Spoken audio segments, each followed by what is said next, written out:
বিবির কাছে যায়া বললেন, বিবির চেহারার দিকে তাকাইলেন। বিবির চেহারার দিকে তাকাইয়া বিবিকে বললেন, বিবি, ও বিবি, তোমাকে আমি ভালোবাসি, তোমাকে আমি মহব্বত করি। বিবির স্বামীর চেহারার দিকে তাকাইয়া বললেন, তুমি তো সব সময় আমাকে বলো ভালোবাসো, মনে হয় আজকে ফার্ম দিতে আসছো। না না, ফার্ম দেই নাই, সত্যিকারই আল্লাহর কসম, তোমার চেহারার দিকে তাকিয়ে দেখি তোমাকে এত বেশি ভালোবাসি, এত ভালো লাগে। স্ত্রীর চেহারার দিকে তাকিয়ে বললেন, বিবি, আমি তোমাকে ভালোবাসি, তোমাকে মহব্বত করি, এত বেশি মহব্বত করি, তোমার চেহারাটা এত সুন্দর দেখা যায়, মনে হয় আকাশের চাঁদের চাইতে চেহারাটা তোমার সুন্দর দেখা যায়। স্বামী বলল, এ বিবি, সত্যিকারে যদি তোমার চেহারাটা আকাশের চাঁদের চাইতে সুন্দর না হয়, তাহলে তুমি আজ থেকে 3 তালাক। কয় তালাক? জোর বলে না, কয় তালাক? ফেসলাক যিনি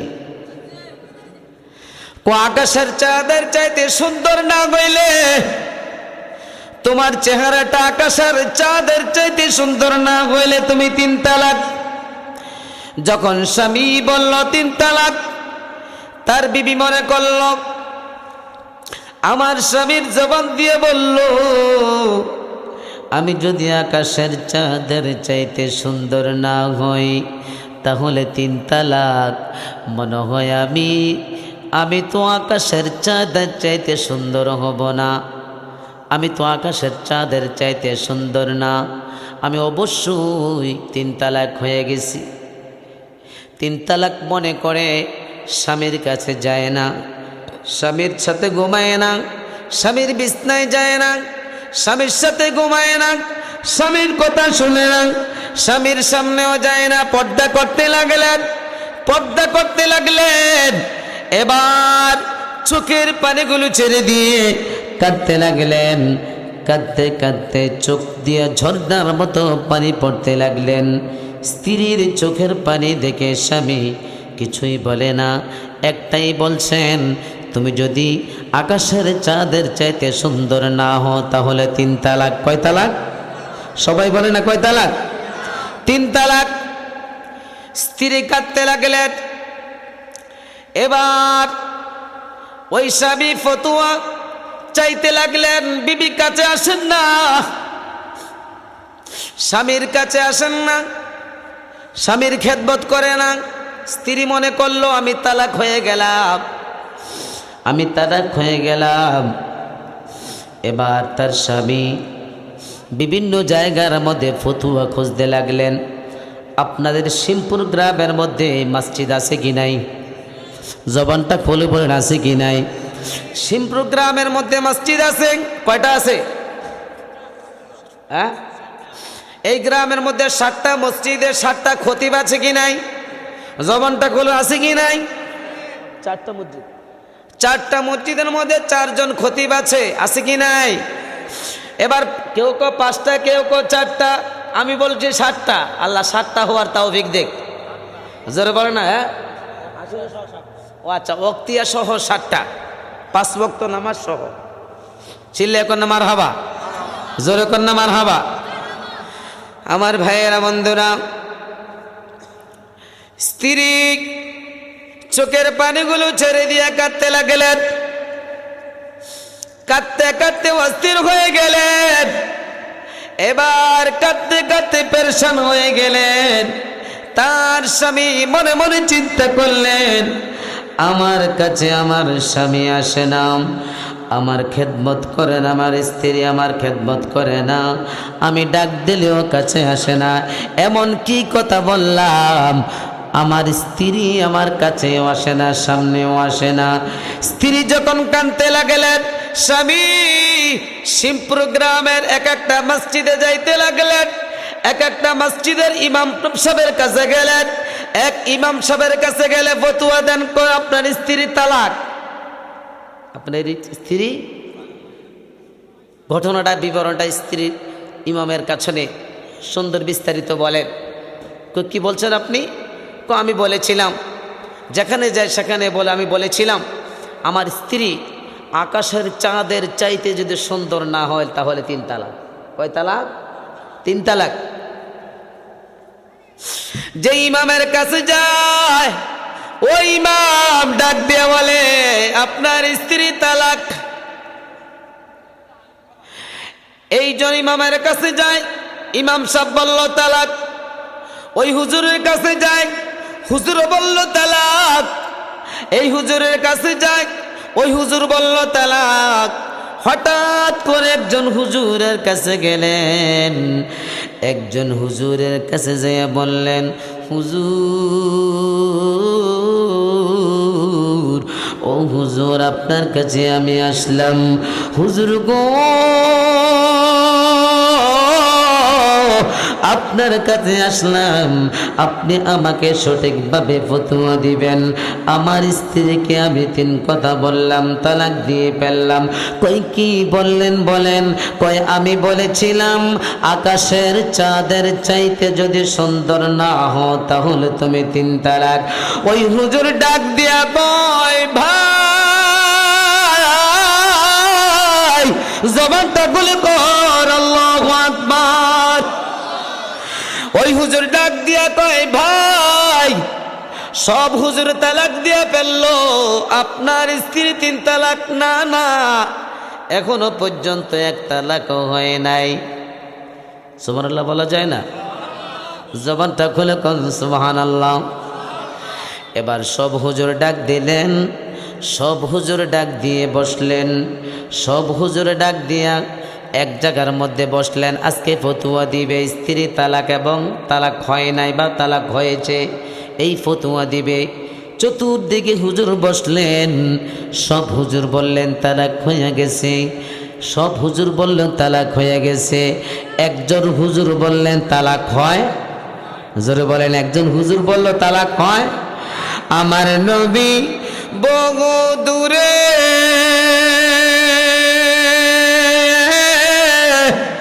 আরে লোহিত সাগরের পারে, আমার নবী বহু দূরে, লোহিত সাগরের পারে। ওরে দয়া করে কোলে লয় নবী মুস্তাফায়, হায় গায়ে দয়া করে কোলে লয় নবী মুস্তাফায়। একজন নবী আছিল গো, সবাই বলেন না বাবা, একজন নবী আছিল গো। ওই লোকটা হুজুরের কাছে প্রশ্ন করলেন, এক একটা হুজুর ফতোয়া দিতে লাগলেন। এই দিক দিয়ে ফতোয়া দিলেন স্ত্রী তালাক, এই দিক দিয়ে ফতোয়া দিলেন স্ত্রী তালাক, এই দিক দিয়ে ফতোয়া দিলেন স্ত্রী তালাক। একজন হুজুর ফতোয়া দিলেন আপনার স্ত্রী তালাক হয় নাই, সব হুজুর বললেন তালাক হয়েছে। একজন হুজুর বললেন তালাক হয় নাই।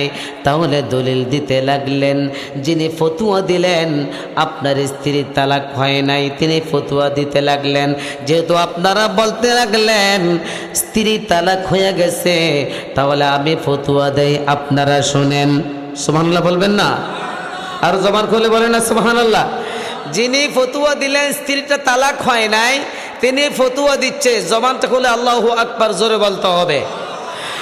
লাকাদ খালাকানাল কমারা ফি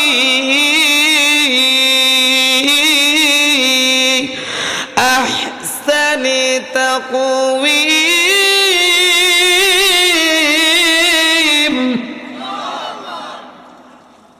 সব হুজুর বলল, হুজুর আপনি যে কোরআনের আয়াত ভুল কইছে, হুজুর আপনি যে কোরআনের আয়াত ভুল পড়ছেন। কি ভুল পড়লাম? আপনি পড়লেন লাকাদ খালাকানাল কমারা ফি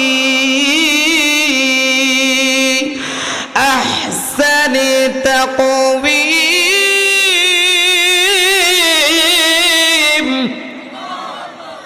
ওই কি বললাম? আপনি বললেন লাকাদ খালাকনাল কমার, এখানে লাকাদ খালাকনাল কমার নাই, এখানে আছে লাকাদ খালাকনাল ইনসানা ফি আহসানি তাকওয়িম।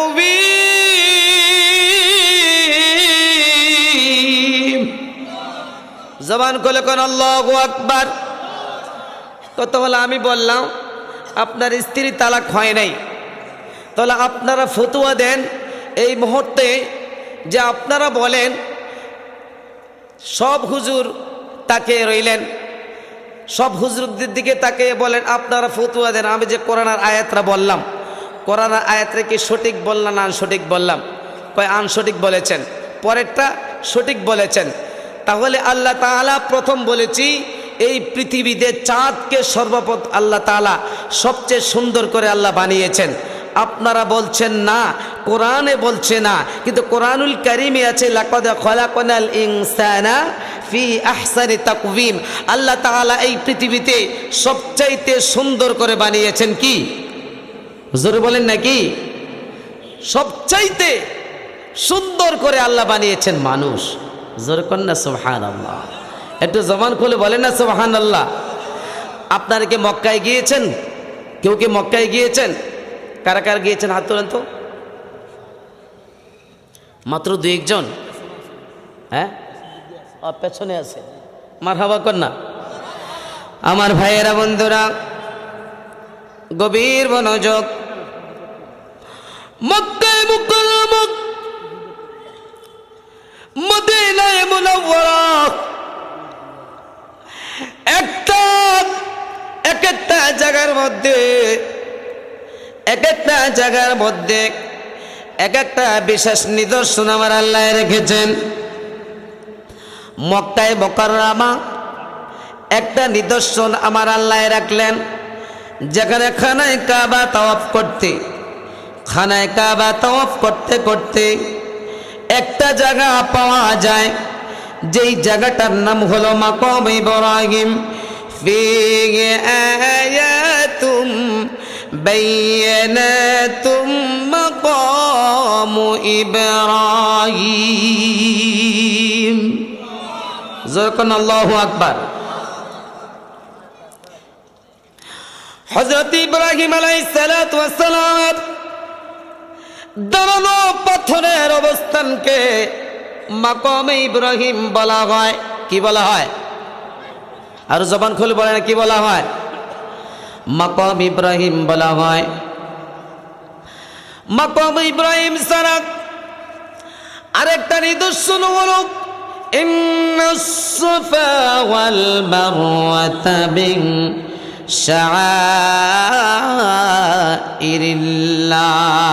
শাআইরিল্লাহ।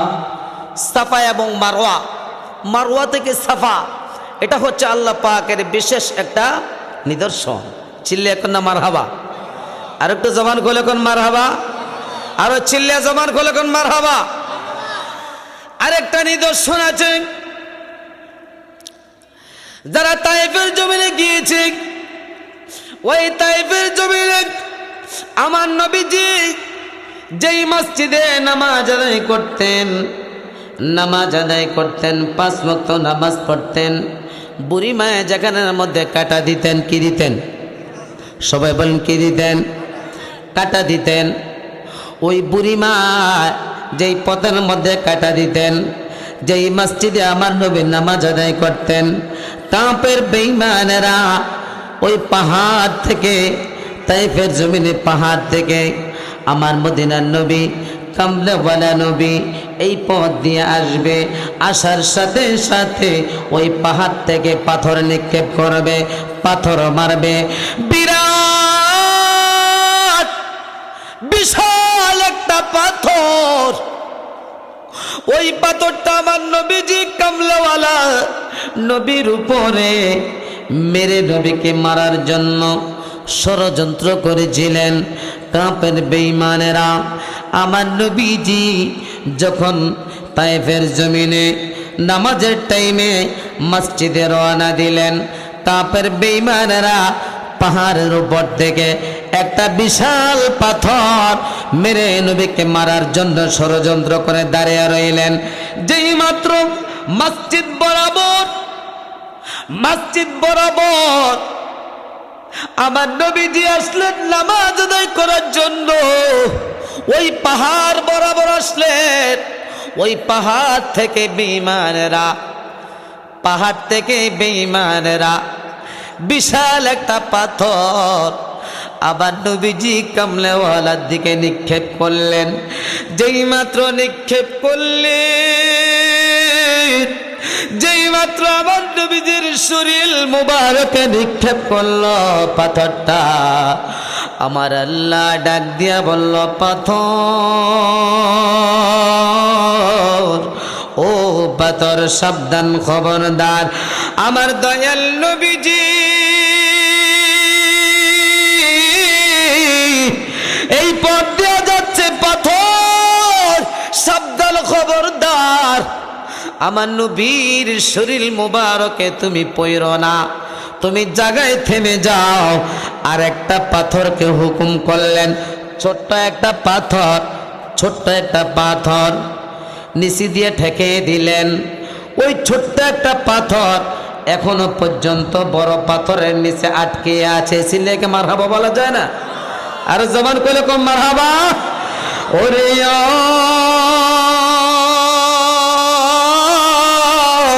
তায়েফে বাসী রে, কেমনে পাথর মারলি রে আমার নবীর গায়ে। বলেন কেমনে পাথর মারলি রে আমার। মশা মাসি বসিত না জাগার গায়ে,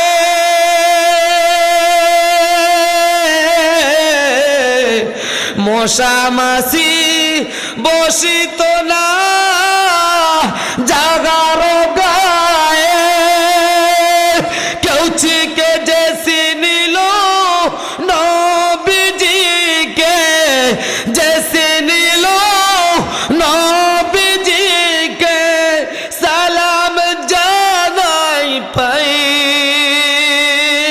তায়েফে বাসী রে, কেমনে পাথর মারলে রে আমার। বলেন না সবাই বাবা, এটা মহব্বতে বলেন না সবাই, কেমনে পাথর মারলে রে আমার। আপনাদেরকে অসুবিধা হচ্ছে?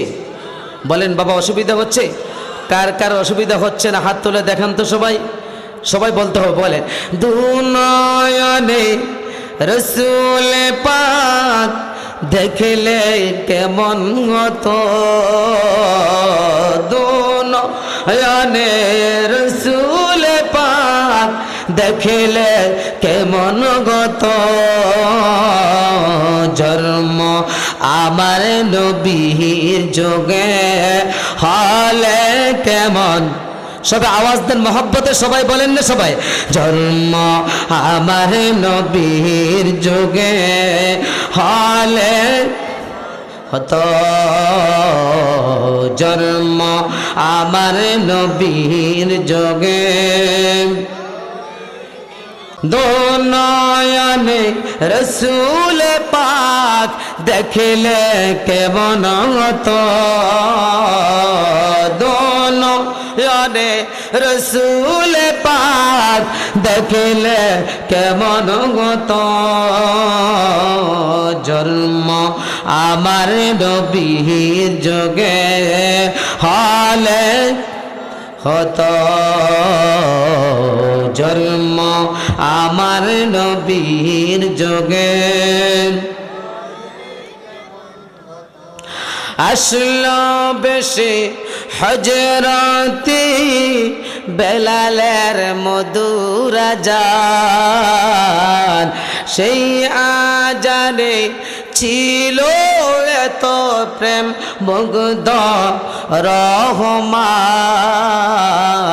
দয়াল নবীর পিছে নামাজ পড়লে কেমন হতো, দয়াল নবীর পিছে নামাজ। মাশাআল্লাহ। ও দয়াল নবীর পিছে নামাজ, দোনয়নে রসুল পাক দেখলে কেমন হতো, দোনয়নে রসুল পাক দেখলে কেমন হতো, জন্ম আমার নবীর যোগে হলে হতো, জন্ম আমার নবীর যোগে।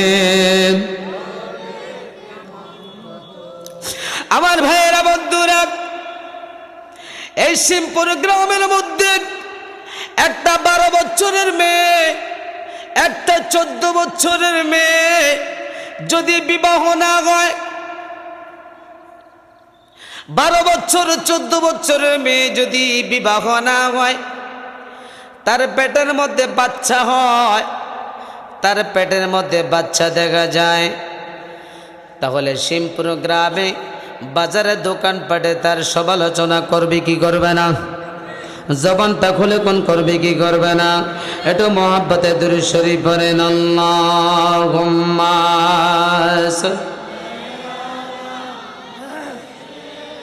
আরো মহব্বতে মাওলানা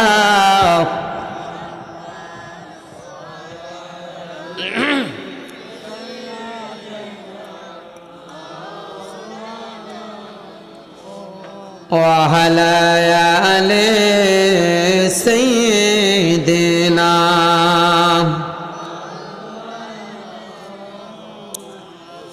اللهم صل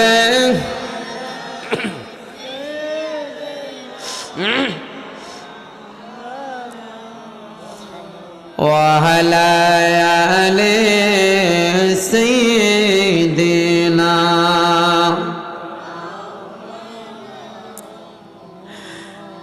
বন্ধুরে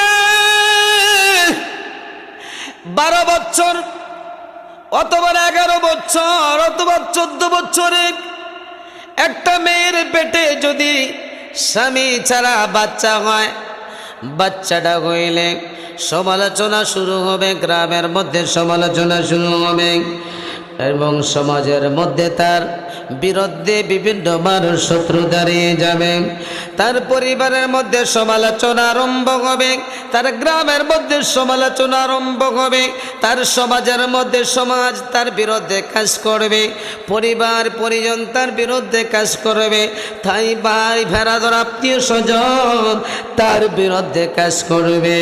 একটা অবিবাহিত মেয়ে, স্বামী নাই স্বামী নাই স্বামী নাই, স্বামী না থাকার পরেও কিভাবে তার পেটের মধ্যে সন্তান আসলো, তার সমালোচনা আরম্ভ হয়ে যাবে। বন্ধুরে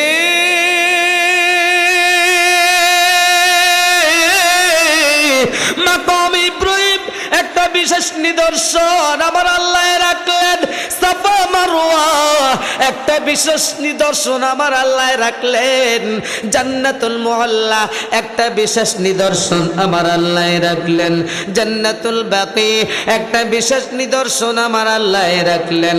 খানায়ে কাবা তাওয়াফ করা ঘুরে ঘুরে এটা আল্লাহর পক্ষ থেকে বিশেষ নিদর্শন রাখলেন আমার আল্লাহ।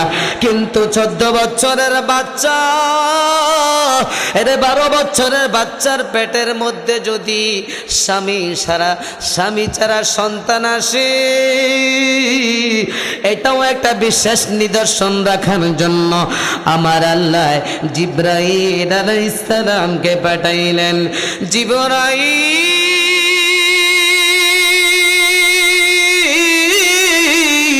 আল্লাহু আকবার, আরো জবান খুলে কোন আল্লাহু আকবার। জিব্রাইলকে পাঠাইলেন আল্লাহ, ইয়া আখি জিব্রাইল, ইয়া জিব্রাইল তুমি যাও, চলে যাও, আমি বাবা হিসাবে বাবা ছাড়া একটা বিশেষ নিদর্শন রাখতে চাই। একজন মহিলার ঘরে একটা সন্তান দিতে চাই, যেই মহিলাটার নাম হচ্ছে হযরতে মরিয়ম আলাইহিস সালাতু ওয়াস সালাম। চিল্লা কন্যা মারহাবা, আরো জবান খুলে কন্যা মারহাবা। মরিয়মের বাবার নাম ছিল ইমরান, মরিয়মের মার নাম ছিল হান্না বিনতে ফাখুস। এবং মরিয়ম যখন এক থেকে আস্তে আস্তে বড় হলেন, তিনি যার ঘরে বড় হয়েছেন তিনি হচ্ছেন হযরতে জাকারিয়া আলাইহিস সালাতু ওয়াস সালাম। জোরে কন্যা সুবহানাল্লাহ, আর জবান খুলে কন্যা সুবহানাল্লাহ।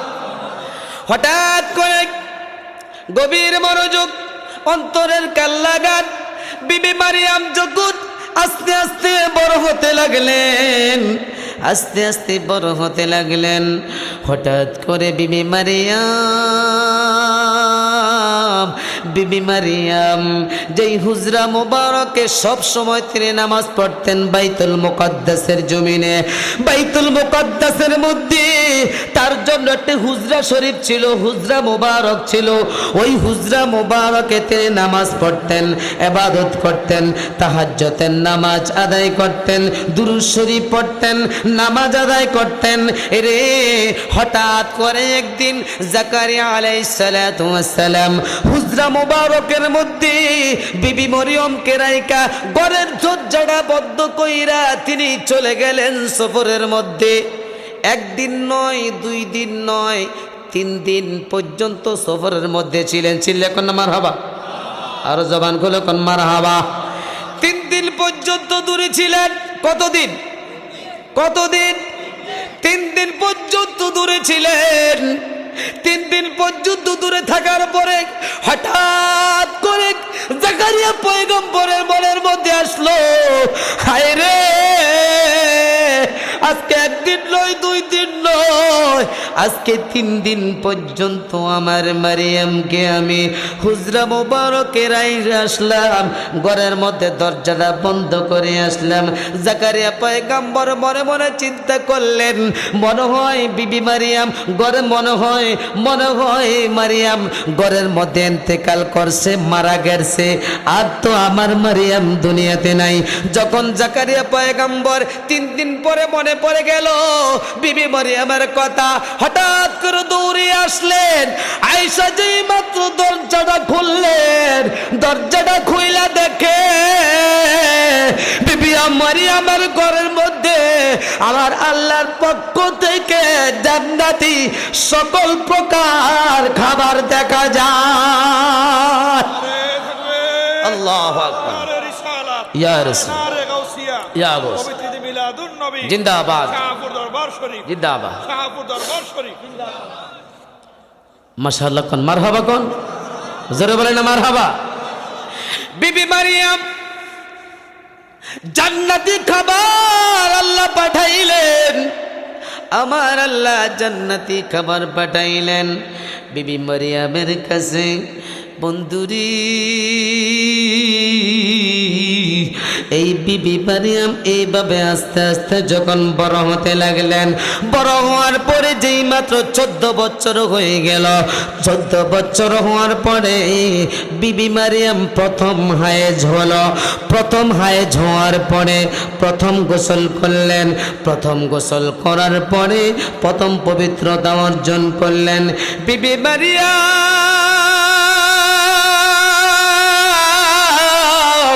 যেই মাত্র প্রথম গোসল করলেন, প্রথম গোসল কইরা পবিত্র হইয়া পিছনের দিকে তাকাইলেন, তাকায় দেখে একজন যুবক, পকপকে যুবক, এত সুন্দর যুবক বিবি মারিয়াম আর কোনোদিন দেখে নাই যুবকের চেহারা দেখা যায়।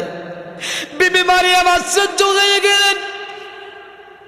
এই মারিয়াম পুরুষের চেহারার দিকে তাকায় দেখে, কই তুমি কে?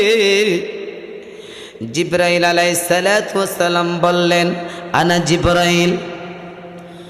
আমি জিবরাইল আলাইহিস সালাত কই কেন আসছো? কই আমি এসেছি আমার আল্লাহ আপনার কাছে পাঠাইছে। কই কেন পাঠাইছে? কই আপনাকে একটা সন্তান দেওয়ার জন্য, পিতা ছাড়া সন্তান দেওয়ার জন্য। বিবি মারিয়াম চোখের পানিগুলো ছেড়ে দিয়ে তিনি বলতে লাগলে, কই আমার তো এখনো বিবাহ হয় নাই, আমার তো এখনো বিবাহ হয় নাই, আমার স্বামী নাই, আমি জিনাকারীও নই, আমার এখনো স্বামী হয় নাই, আমার বিবাহ হয় নাই, আমি জিনাকারীও নই। না না, আমি পারবো না, এই সন্তান নিতে আমি পারবো না। তুমি কোথা থেকে আসছো? আমার দ্বারাই কোনোদিন সম্ভব না সন্তান নেওয়ার জন্য।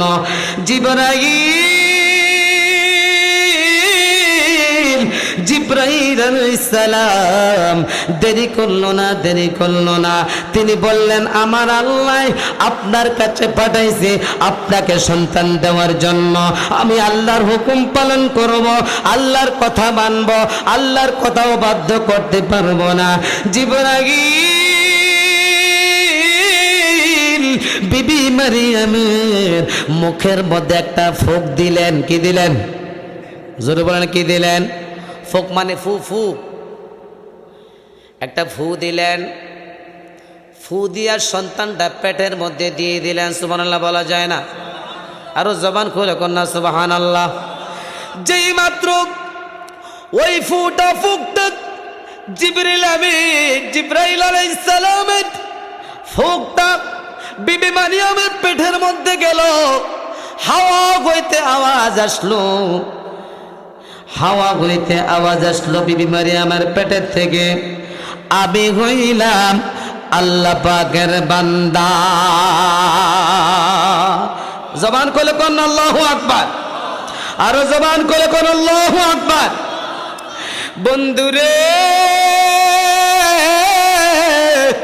যেই মাত্র বিবি মারিয়ামের পেটের মধ্যে বাচ্চা দিয়ে জিবরাইল আলাইহিস সালাতু ওয়াস সালাম চলে গেলেন।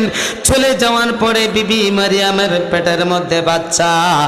এবার যেই মাত্র আস্তে আস্তে পেট বড় হতে লাগলো, বাচ্চাটা উপক্রম করতে লাগলো, এই উপলব্ধি করতে লাগলো, সমাজ দেখতে লাগলো, জানতে লাগলো, বুঝতে লাগলো বিবি মারিয়ামের পেটের মধ্যে বাচ্চা। তার বিরুদ্ধে সমালোচনা আরম্ভ করলেন, তার বিরুদ্ধে সমালোচনা করতে লাগলেন, তার বিরুদ্ধে কথা বলতে লাগলেন। বিবি মারিয়ামের এখনো বিবাহ হয় নাই, বাচ্চা কোথা থেকে আনলো, কিভাবে আনলো, সমালোচনা করতে লাগলেন। ক্বালু ইয়া মারয়ামু লাকাদ জিইতি শাইআন ফারিয়া। আল্লাহু আকবার, আর জবান করে কোন আল্লাহু আকবার। বিবি মারিয়ামের সমালোচনা আরম্ভ করলেন, সমালোচনা করতে লাগলেন। সমালোচনা করতে করতে এত বেশি সমালোচনা করলেন আর বলতে লাগলেন, আপনার এখনো বিবাহ হয় নাই। কই তোমার এখনো বিবাহ হয় নাই? কই তুমি স্বামী তুমি কোথা থেকে আনছো, কিভাবে আনছো?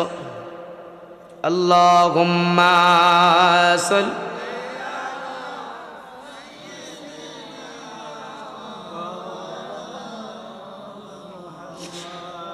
এটা কোরআন শরীফ থাকলে ভালো হতো। কোরআন শরীফ দেনা মাওলানা, আর জবান করে আল্লাহুম্মা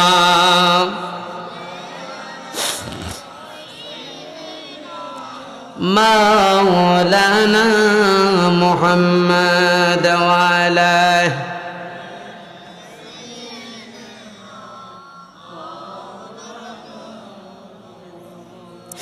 বিবি মারিয়ামের পেটের মধ্যে বাচ্চা। মারিয়াম পেটের মধ্যে বাচ্চা থাকার কারণে তার সমালোচনা আরম্ভ হয়ে গেল। সমালোচনা করতে লাগলো, সবাই সমালোচনা করতে লাগলো। কোথা থেকে আল্লাহ, কিভাবে বাচ্চা আল্লাহ? এ মারিয়াম, ক্বালু ইয়া মারয়ামু লাকাদ শি'তি শাইআন ফারিয়া। আল্লাহু আকবার। একটু জবান খুলে বল আল্লাহু আকবার। কই আপনার তোমার জন্য একবারে অপছন্দ হয়েছে, তোমার জন্য কাজটা ঠিক হয় নাই।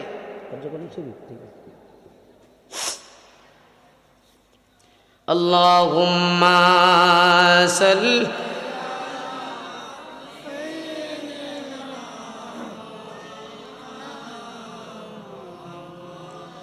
ওয়া আলা আলিহি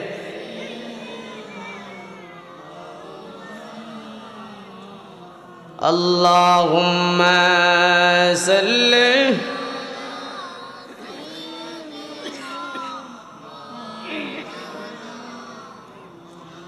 ওয়া আলা আলি সাইয়্যিদিনা।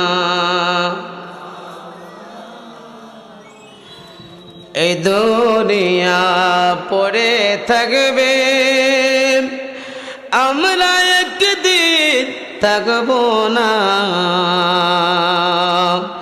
সবাই মোদের ভুলে যাবে, নবী গো আপনি ভুলেন না। আল্লাহুম্মা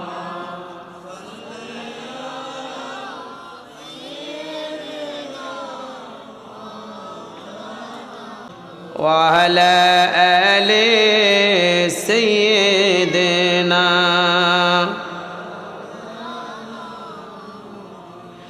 আমার ভাইয়েরা বন্ধুরা, বিবি মারিয়ামের পেটের মধ্যে যখন বাচ্চা, দোকানপাটের সমালোচনা হতে লাগলো, রাস্তাঘাটের সমালোচনা হতে লাগলো, সবাই সমালোচনা করতে লাগলেন আর বলতে লাগলেন তোমার জন্য এই কাজটা উচিত হয় নাই। ইয়া উখতা হারুনা মা কানা আবুকি ইমরা'a সাউইন ওয়া মা কানাত উম্মুকি বাগিয়া। আল্লাহু আকবার। জবান খুলে আল্লাহু আকবার। কই তোমার জন্য এই কাজটা তো উচিত হয় নাই। হে মারিয়াম, কলু ইয়া মারয়াম, হে মারিয়াম তোমার জন্য কাজটা উচিত হয় নাই। তারপরে বললেন ইয়া উখতা হারুন, হে হারুন আলাইহিস সালাতু ওয়াস সালামের বোন, তোমার জন্য কাজটা কি উচিত হয় নাই। মা কানা আবুকি ইমরা'a সাউইন, তোমার বাবাও তো কখনো খারাপ ছিল না। চিল্লে কোন মারহাবা, একটু জবান খুলে কোন মারহাবা। কই তুমি কি কাজ করলা? মা কানা আবুকি ইমরা'a সাউইন, তোমার বাবা কোনোদিন খারাপ কাজ করে নাই, খারাপ কাজে লিপ্ত হয় নাই, তোমার বাবা খারাপ ছিল নাই। ওয়া মা কানাত উম্মুকি বাগিয়া, তোমার মাও কোনোদিন খারাপ কাজ করে নাই, খারাপ কাজে লিপ্ত হয় নাই। মারিয়াম কেন তুমি এত খারাপ কাজে লিপ্ত হয়েছ? এইভাবে যখন আলোচনা সমালোচনা করতে লাগলেন, আস্তে আস্তে আস্তে আস্তে বিবি মারিয়াম পেটের মধ্যে বড় হতে লাগলেন। যখন প্রসব বেদনা হয়ে যাবে, যখন যখন দুনিয়াতে আসবে, হে রে বিবি মারিয়ামের পেট থেকে যিনি আসবেন তিনি হচ্ছেন হযরতে ঈসা আলাইহিস সালাম। জোরে কন্যা সুবহানাল্লাহ। এটা জবান খুলে কন্যা সুবহানাল্লাহ। মারিয়াম বাইতুল মুকদ্দাস থেকে বের হয়ে গেলেন। বাইতুল মুকদ্দাস থেকে বের হয়ে একটা ময়দানে চলে গেলেন। ময়দানে চলে যাওয়ার পরে একটা মরা খেজুর গাছের গোড়ায় বসলেন। কি খেজুর গাছ? জোরে বলেন কি খেজুর গাছ? একটা মরা খেজুর গাছের গোড়ায় বসলেন। মরা খেজুর গাছের গোড়ায় বৈশা তিনি আল্লাহর দরবারে ফরিয়াদ করলেন, মাবুদ আমার পেটের মধ্যে তুমি বাচ্চা দিয়েছো, আমার সমালোচনা করতেছে, আমার সমালোচনা সহ্য হয় না, আমার সমালোচনা সহ্য হয় না, আমার বিরুদ্ধে সমালোচনা আরম্ভ করতেছে। বিবি মারিয়াম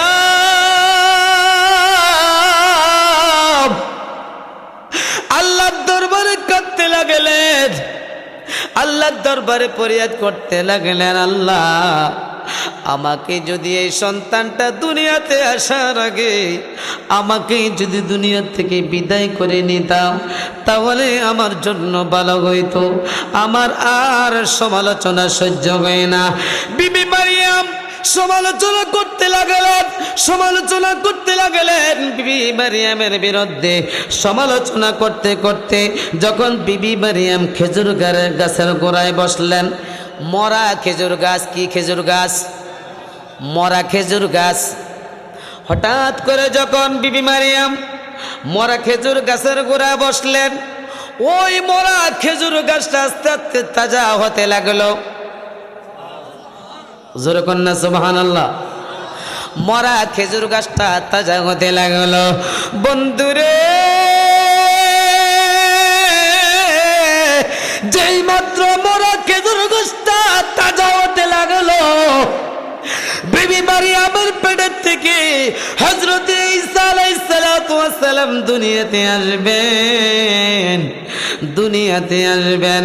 চোখের পানিগুলো ছেড়ে দিয়ে কাঁদতে লাগলেন আর বলতে লাগলেন, মাবুদ দুনিয়ার জমিনের সন্তান প্রসব বেদনা গলে, সন্তান প্রসব হলে দুনিয়াতে আসলে মা চাচি কাছে থাকে, দাদি নানি কাছে থাকে, আমার তো মা নাই, আমার মা নাই আমার কাছে, আমার দাদি নাই আমার কাছে, আমার নানি নাই আমার কাছে, আমার বোন নাই আমার কাছে, আমার খালা ফুফু কেউ নাই আমার কাছে, আমার সঙ্গে কেউ নাই। এইভাবে যখন বিবি মারিয়াম চোখের পানিগুলো ছেড়ে দিয়ে কাঁদতে লাগলেন, আমার আল্লাহ ডাক দিয়ে কয়, মারিয়াম তুমি কাঁদো না, কাঁদো না। এই দুনিয়ার জমিনে যদি মা চাচি তোমার সঙ্গে না থাকে, চাচি যদি তোমার সঙ্গে না থাকে, দুনিয়ার মহিলা যদি তোমার সঙ্গে নাও থাকে, আমি রব্বুল আলামিন তোমার সঙ্গে আছি। একটু জবান খুলে কোন আল্লাহু আকবার, আল্লাহু আকবার, ইয়া রাসূল জিন্দাবাদ।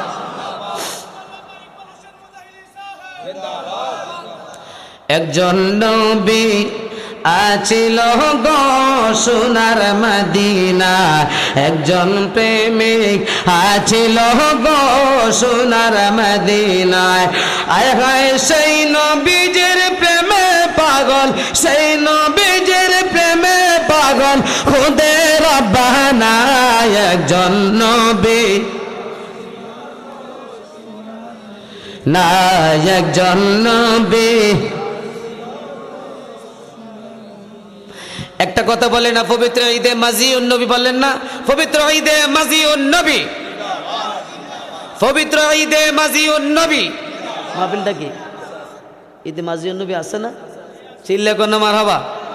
এই কথাটাকে বলতে কি আপনাদের অসুবিধা হয়? জোরে বলেন অসুবিধা হয়? এটা আমাদের মানতে কি অসুবিধা হয়?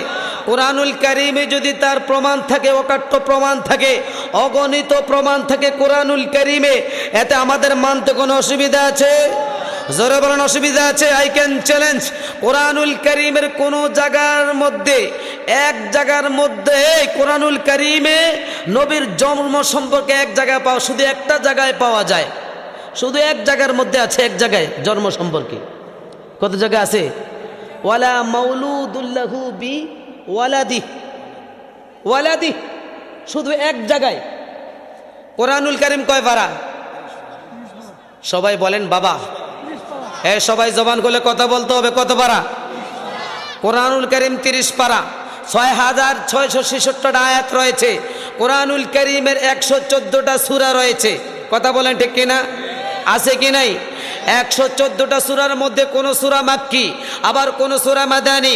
আমার রাসূল যখন মক্কায়ে মুকাররমা ছিল তখন আল্লাহ তাবারক ওয়া তাআলা জিবরাইলের মাধ্যমে মক্কায়ে মুকাররমা আমার রাসূলের কাছে সূরা পাঠাইছে। সেই সূরার নাম হয়ে গেছে মাক্কি। আর যেই সূরাটা মদিনায়ে মুনাওয়ারা জিবরাইল আলাইহিস সালাতু ওয়াস সালামের মাধ্যমে মদিনায়ে মুনাওয়ারা পাঠাইছে, ওই সূরার নাম হচ্ছে মাদানী। আমার রাসূল যখন মক্কায় ছিল সূরা হয়েছে মাক্কি, আর রাসূল যখন মদিনায় ছিল সূরা হয়েছে মাদানী। মাদানী ও মাক্কি সর্বমোট 114টা সূরা রয়েছে। কোন সূরার মধ্যে আল্লাহ রাব্বুল আলামিন একটা জায়গা ব্যতীত কোন জায়গার মধ্যে রাসূলের জন্ম সম্পর্কে নাই। সব জায়গায় আছে মাজিউন নবী। কথা কই না কা? মারহাবা কইতেন না? জোরে বলেন না মারহাবা। এটা প্রমাণ হলো কুরআনুল কারীম এক জায়গার মধ্যে আছে কদ জাআকুম মিনাল্লাহি নূর। সব জায়গার মধ্যে ইমাম সাহেব ওয়াজ করেন, মুফতি সাহেব ওয়াজ করেন, অধ্যক্ষ সাহেব ওয়াজ করেন, যেখানে ওয়াজ করেন আমরা ওয়াজের দলিল ভিত্তিক আলোচনা করার চেষ্টা করি, কিন্তু দলিল ভিত্তিক আলোচনা করতে যাইয়া সকল জায়গার মধ্যে কোরআন এবং হাদিসের আলোকে আলোচনা করি। আজ থেকে 15-20 বছর আগে, আজ থেকে 30 বছর পূর্বে, কত বছর পূর্বে? সবাই বলেন কত বছর পূর্বে? আজ থেকে 30 বছর পূর্বের কথা বলছি। আমি বক্তাগিরি করে আজ থেকে প্রায় 16-17 বছর হবে আলোচনা করি মাঠে, কিন্তু তার আগে তো আলোচনা করি নাই। এর আগে ছাত্র ছিলাম, স্টুডেন্ট ছিলাম। তার আগেই বাগদাদি হুজুর কেবলা বাংলাদেশের বিভিন্ন জায়গার মধ্যে আনাসে কানাসে, পাহাড়ে পর্বতে, গ্রামে অঞ্চলে, শহরে বন্দরে পাক পাঞ্জাতনের স্লোগান প্রত্যেকটা আনাসে কানাসে পৌঁছে দিয়েছে। দুই হাত তুলে বলে ঠিক কিনা? আওয়াজ করে বলে ঠিক কিনা? নারে তাকবীর, নারে রিসালাত। পবিত্র ঈদে মাজিউন নবী, পবিত্র ঈদে মিলাদুন নবী। আমার প্রশ্ন হলো গভীর মনোযোগ। আজ থেকে 22 বছর আগে, 25 বছর আগে যখন বাগদাদি হুজুর কেবলা পাক পাঞ্জাতনের আলো, পাক পাঞ্জাতনের স্লোগান, পাক পাঞ্জাতনের দাওয়াত কোন দরবারের মধ্যে শুনতে পাই নাই, কোন দরবারের ওলি আল্লাহর মাধ্যমে শুনতে পাই নাই। আমরা একমাত্র পাক পাঞ্জাতনের স্লোগান, পাক পাঞ্জাতনের দাওয়াত কোরআন এবং হাদিস থেকে পেয়েছি, একমাত্র বাগদাদি হুজুর কেবলার মাধ্যমে। কথা বলেন ঠিক কিনা? তো আমার প্রশ্ন হলো, বাগদাদি হুজুর কেবলা যে আমাদের পাক পাঞ্জাতন শিখাইলেন, আসলে কি বাবা এই যে পাক পাঞ্জাতনটা এটাকে বাগদাদি হুজুর কেবলা বের করছেন নাকি কোরআন থেকে পেয়েছেন? কথা বলতে হবে, বুঝতে হবে। এটাকে কোরআন থেকে পেয়েছেন না কারণ বাগদাদি হুজুর কেবলা বের করেছেন? এটা কোরআন থেকে রিচার্জ করে কোনো আলেম ওলামা পাক পাঞ্জাতন বের করে আমাদের কাছে পৌঁছাইতে পারে নাই। বাংলাদেশের বহু হক্কানি আলেম রয়েছে, হক্কানি ওলামাই কেরাম রয়েছে, বাংলাদেশে বহু মুহাদ্দিস রয়েছে, বহু মুফতি রয়েছে, বহু ওলামাই কেরাম রয়েছে, বহু অধ্যক্ষ রয়েছে, বহু ফকি রয়েছে, কিন্তু কোরআন রিচার্জ করে পাক পাঞ্জাতনের দাওয়াত আমাদের কাছে পৌঁছাইতে পারে নাই, আমাদের বাপদাদার কাছে পৌঁছাইতে পারে নাই। আমাদের বাপদাদার কাছে পাক পাঞ্জাতনের দাওয়াত দিয়েছে একমাত্র বাগদাদি হুজুর কেবলা। আমার প্রশ্ন হলো, বাগদাদি হুজুর কেবলার হাতের রচিত পাক পাঞ্জাতন আলাইহিমুস সালামের শাক মুবারক রয়েছে, এই পাক পাঞ্জাতন হুজুর কেবলার হাতের যদিও হয়ে থাকে, এই পাক পাঞ্জাতন আজ থেকে 1500 বছর আগে আমার রাসূলের যুগে পাক পাঞ্জাতন প্রতিষ্ঠিত হয়েছে আমার প্রিয় নবীর কাছ থেকে। কথা বলেন ঠিক কিনা? জবানটা খুলে বলে ঠিক কিনা? তাহলে পাক পাঞ্জাতন প্রকাশ করেছেন বিদায় আমরা পাঞ্জাতন পেয়েছি। সুবহানাল্লাহ কইতেন না? এটা জবান খুলে বলে না সুবহানাল্লাহ। এখন আবার আমাদের হুজুর কেবলা, আমাদের প্রাণ ও প্রিয় মুর্শিদ কেবলা, কাউকাব মুর্শিদ কেবলা কোরআন এবং হাদিস রিচার্জ করে আমাদেরকে একটা উপহার দিয়েছে, ঈদে মাজিউন নবী সাল্লাল্লাহু আলাইহি ওয়াসাল্লাম। চিল্লা কোন মারহাবা? এটা জবান খুলে বলে না মারহাবা। কুরআনুল কারীম এক জায়গার মধ্যে আছে কদ জাআকুম মিনাল্লাহি নূরু ওয়া কিতাবুম মুবিন, যে তোমাদের পক্ষ থেকে এসেছে, আল্লাহর পক্ষ থেকে একটা নূর তোমাদের মধ্যে। কি এসেছে? সবাই বলেন কি এসেছে? নূর এসেছে। এই নূর জন্ম হয় নাই, গভীর মনোযোগ, গভীর মনোযোগ। নূর জন্ম হয় নাই, বলেছে নূর এসেছে। এসেছে মানে আগমন করেছে। সুবহানাল্লাহ কোন? আরো জোরে বলেন না সুবহানাল্লাহ। আমরা তো সবাই মানি, সবাই মানি ঈদে মিলাদুন নবী, সবাই মানি এবং পাক পাঞ্জাতনও মানি। তাহলে ঈদে মাজিউন নবী মানতে আমাদের কোনো অসুবিধা নাই। কেন অসুবিধা নাই? কেন নাই? যেটা কোরআনে আছে, হাদিসেও আছে। তাহলে এক জায়গার মধ্যে বলে কদ জাআকুম বুরহানুম মির রাব্বিকুম ওয়া আনজালনা ইলাইকুম নূরাম মুবিনা। কদ জাআকুম বুরহান, তোমাদের মধ্যে এসেছে আল্লাহর পক্ষ থেকে একটা দলিল। সুবহানাল্লাহ কোন? আরো জোরে বলেন না সুবহানাল্লাহ। আরেক জায়গায় এসেছে লাকাদ জাআকুম রাসূলুম মিন আনফুসিকুম আজিজুন আলাইহি মা আনিতুম হারিসুন আলাইকুম বিল মুমিনিনা রাউফুর রহিম। আরেক জায়গায় এসেছে ওয়াইদ আখাদাল্লাহু মিতাকান নাবিয়্যিনা লামা আতাইতুকুম মিন কিতাবিন ওয়া হিকমাতিন সুম্মা জাআকুম রাসূল।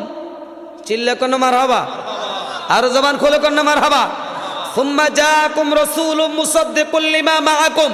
এই আয়াতে কারিমার তাফসীরে আয়াতে কারিমার ব্যাখ্যায় এসেছে তোমাদের মধ্যে আল্লাহর পক্ষ থেকে এমন একজন পয়গাম্বর আগমন করবে, আসবে, আসবে।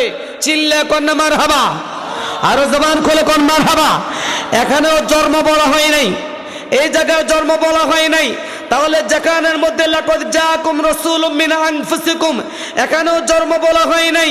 বিভিন্ন জায়গার মধ্যে, যত জায়গার মধ্যে রসূল আগমন করেছেন, এসেছেন, সব জায়গার মধ্যে ঈদে মাজিউন নবী উল্লেখ করে বলেছেন। জোরে বলেন না সুবহানাল্লাহ। অর্থাৎ এটা আরবি যদি বলেন, আরবি, বাংলাতে বলা হয় শুভ আগমন। বাংলাতে কি বলা হয় ভাইয়েরা? সবাই বলেন না, বাংলাতে কি বলা হয়? শুভ আগমন। আর আরবিতে বলা হয় ঈদে মাজিউন নবী। জোরে কন্যা সুবহানাল্লাহ। তা আমাদের প্রাণ ও প্রিয় মুর্শিদ কেবলা এই কোরআন রিচার্জ করে যে আমাদেরকে উপহার দিচ্ছে, আমরা খুশি না বেজার? যারা যারা খুশি হাত তুলে দেখান তো সবাই। কারা কারা খুশি আমার সঙ্গে বলতে হবে, সবাই বলেন। ঈদে মাজিউন নবী পালন করে খুশির কারণে, ঈদে মাজিউন নবী পালন করে খুশির কারণ। ভালো লাগে না সবাই? জোরে বলেন না, ভালো লাগে না? ঈদে মাজিউন নবীর মাহফিল, ঈদে মিলাদুন নবীর মাহফিল প্রথম করছেন রাব্বানা।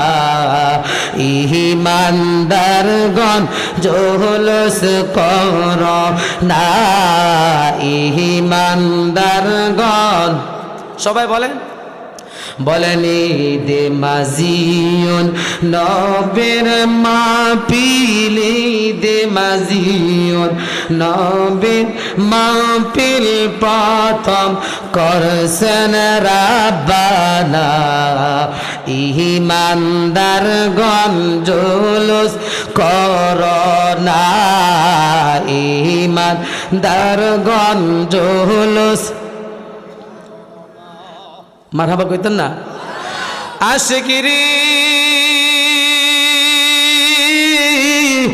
আল্লাহ কই জিবরাইল শোনো না। আশিকিরি আল্লাহ কই জিবরাইল শোনো না। তুমি আসমান সাজাও, জমিন সাজাও, আসমান সাজাও, জমিন সাজাও, সাজাও বেহেশত খানা। ইমানদারগণ জুলুস করো না, ইমানদারগণ। সবাই বলেন ঈদে মাজিউন নবীর মাহফিল, ঈদে মিলাদুন নবীর মাহফিল প্রথম করছেন রাব্বানা ঈমানদারগণ। এই যে ঈদে মাজিউন নবী সাল্লাল্লাহু আলাইহি ওয়াসাল্লামের মাহফিল, কথা বলেন ঠিক কিনা? আওয়াজ করে বলুন না ঠিক কিনা? এই কথাটা অনেকে মানতে চায় না, অনেকে মানতে কষ্ট হয়। যদি যাদের মানতে কষ্ট হয় আপনাদের পায়ে হাত রেখে বলবো, কোরআন অবশ্যই মানতে হলে যদি কোরআন মানেন, আর কোরআন যদি না মানেন, মান শাক্কা কুফরন ফাকাদ কাফার, যেই ব্যক্তি কোরআন মানবে না, হাদিস মানবে না, ওই ব্যক্তি কাফের। ওই ব্যক্তি কি? জোরে বলেন, ওই ব্যক্তি কি? তাহলে কোরআন মানা ফরজে আইন, ফরজ। কোরআন মানা হচ্ছে ঈমান। সুবহানাল্লাহ, জোরে কোন, আর জোরে বলেন না সুবহানাল্লাহ। কোরআন মানা কি? ফরজ। অবশ্যই কোরআন মানতেই হবে। কোরআন মানা হচ্ছে ঈমান। কোরআন মানা কি? ঈমান। এই দেখবেন আমাদের দেশের মধ্যে আছে, আজ থেকে এটা কত সাল চলে? 2025। 2014 সালের ঘটনা বলছি। 2014 সালে আমি যখন মক্কায় মোকাররমা গেলাম, মক্কায় মোকাররমা এখনো পর্যন্ত, মদিনায় মুনাফফরা এখনো মুনাফেক আছে। আমার ভাইয়েরা, আমার বন্ধুরা, বিবি মারিয়াম পেটের মধ্যে বাচ্চা, খেজুর গাছের গোড়ায়, মরা খেজুর গাছের গোড়ায় বসলেন। যেই মাত্র মরা খেজুর গাছের গোড়ায় বসলেন, ওই মরা খেজুর গাছটা তাজা হয়ে গেল। মরা খেজুর গাছটা তাজা হয়ে গেল। মরা খেজুর গাছের গোড়ায় হযরতে ঈসা আলাইহিস সালাতু ওয়াস সালামকে দুনিয়ার জমিনে আসলো। বিবি মারিয়ামের পেট মুবারক থেকে দুনিয়ার জমিনে আসলো। মা চাচি কাছে নাই, চাচি জেঠি কাছে নাই, খালা ফুফি কাছে নাই, কেউ দুনিয়ার জমিনে নাই। আমার আল্লাহ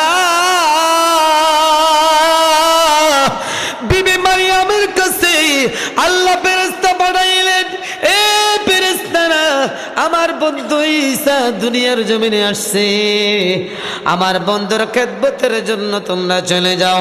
বিবি মারিয়ামের ঘর থেকে, রেহেম মুবারক থেকে, পেট মুবারক থেকে হযরতে যখন ঈসা আলাইহিস সালাতু ওয়াস সালাম দুনিয়ার জমিনে আগমন করলেন, দুনিয়ার জমিনে আসলেন, আসার সাথে সাথে ওই মরা খেজুর গাছটায় খেজুর ধরে গেল। আর জবান খুলে কোন আল্লাহু আকবার। মরা খেজুর গাছে কি ধরল?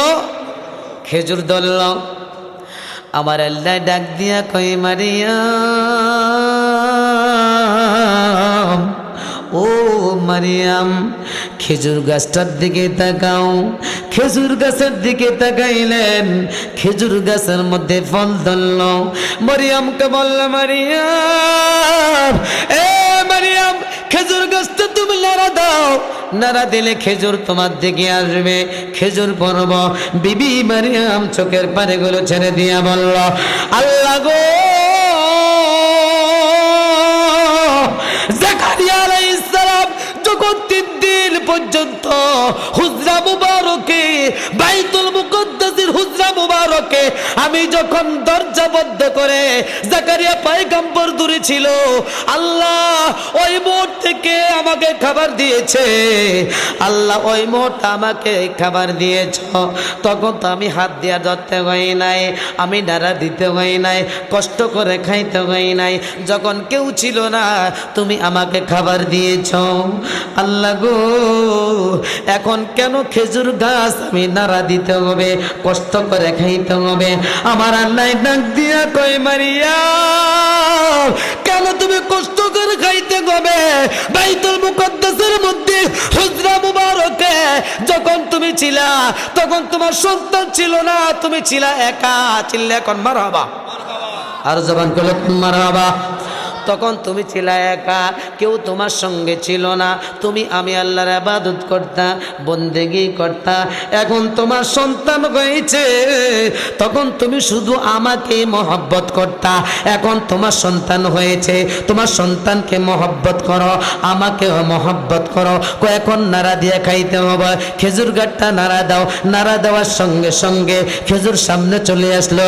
তাজা পাতা খেজুর খাইলেন মারিয়াম। জোরে করুন আল্লাহু আকবার। হে মারিয়াম, ওয়াহুদ্দিক ফাকুলি ওয়াশরবি ওয়াকরি আইনা। নিচের দিকে তাকায়া দেখো, চোখ দিকে তাকায়া দেখো, ওই গাছের গোড়ার মধ্যে কি দেখা যায়? বিবি মারিয়াম গাছের গোড়ার দিকে তাকাইলেন, তাকায়া দেখে বিবি মারিয়াম গাছের গোড়ার দিকে তাকাইলেন, এরে তাকায়া দেখে জন্নার মতো গাছের গোড়া থেকে আল্লাহর কুদরতি পানি উঠতেছে। বিবি মারিয়াম চোখ দিয়া তাকাইলেন আর বললেন, তুমি প্রাণ খুলে পানি প্রাণ করো। বিবি মারিয়াম প্রাণ খুলে পানি প্রাণ করলেন ওই গাছের গোড়া থেকে। রে ঈসা আলাইহিস সালাতু ওয়াস সালামকে আল্লাহর ফেরেশতারা জান্নাতের পোশাক পরাইয়া দিলেন।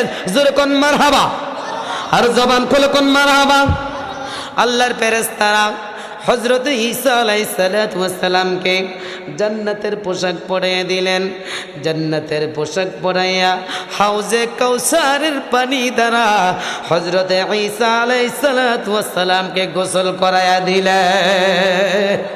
জোরে কোন আল্লাহু আকবার।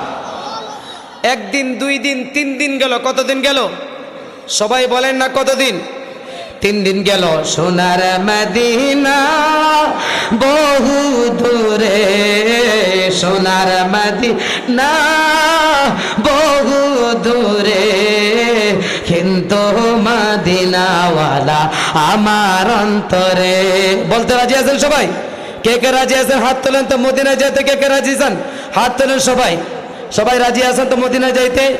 বলেন মনে বড় আশা ছিল যাব মদিনায়। যারা মদিনায় যাইতে চান, এটা মোহব্বতে গান। আজ থেকে প্রায় 16-17 বছর আগে আমি যখন মনে মনে ভাবলাম, মনে মনে চিন্তা করলাম যে আমার বাবা সৌদি আরব থাকে, আমার বড় ভাই থাকে দুবাইতে, আমার ছোট ভাই থাকে দুবাইতে, তখন আমি মনে মনে ভাবলাম যে হায় রে, আমি তো কখনো কোনো দিন আমি বিদেশ করব না, প্রবাসে যাব না, কাজও করব না। মনে হয় আমার দ্বারা বিমান ছড়া কোনো দিন সম্ভব হবে না। সত্যিকারে অর্থে আমি তখন এই চিন্তা করেছিলাম।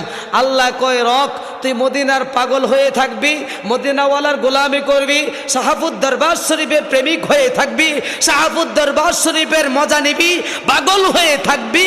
একবার কেন, প্রতি বছর একাধিকবার, একবার নয়, দুইবার নয়, 3-4 বার মক্কায় মুকাররমা মদিনায় যাওয়ার সুযোগ দিয়ে দিব।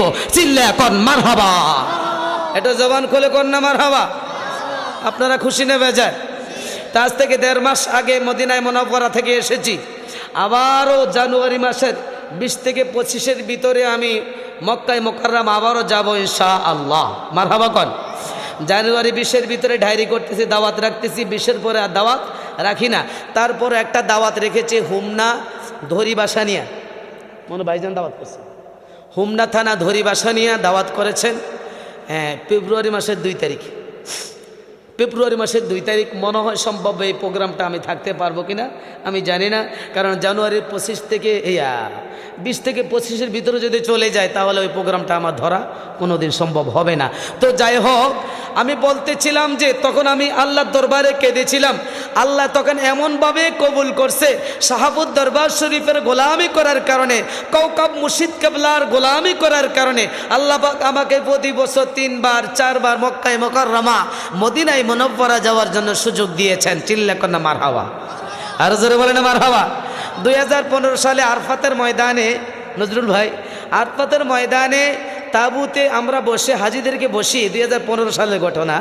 তো আমি বের হলাম একটু রোড ম্যাপ নেওয়ার জন্য, রোডটা দেখার জন্য। হাজিরা বের হলে কোন দিক দিয়ে হারিয়ে গেলে তো সমস্যা। তো আমি বের হয়েছি। আমাদের ব্যবস্থাপনা পরিচালক, ট্রাভেলসের মালিক আমার সঙ্গে আছে, আল্লামা নুরুল ইসলাম জেহাদি, হয়তো চিনতেও পারেন, লাকসামের উনি আছে। আমরা 2 বন্ধু বের হলাম। বের হওয়ার পর হঠাৎ করে আমার জেহাদি সাহেব বলতেছে, ইকবাল ভাই কারা দেখতেছেন, কিছু দেখছেননি? না দেখি নাই তো। আপনার ফিরসা পাইতেছে। মারহাবা কইতেন না? জোরে কর না মারহাবা। আপনার ফিরসা পাইতেছে। 2015 সালের ঘটনা।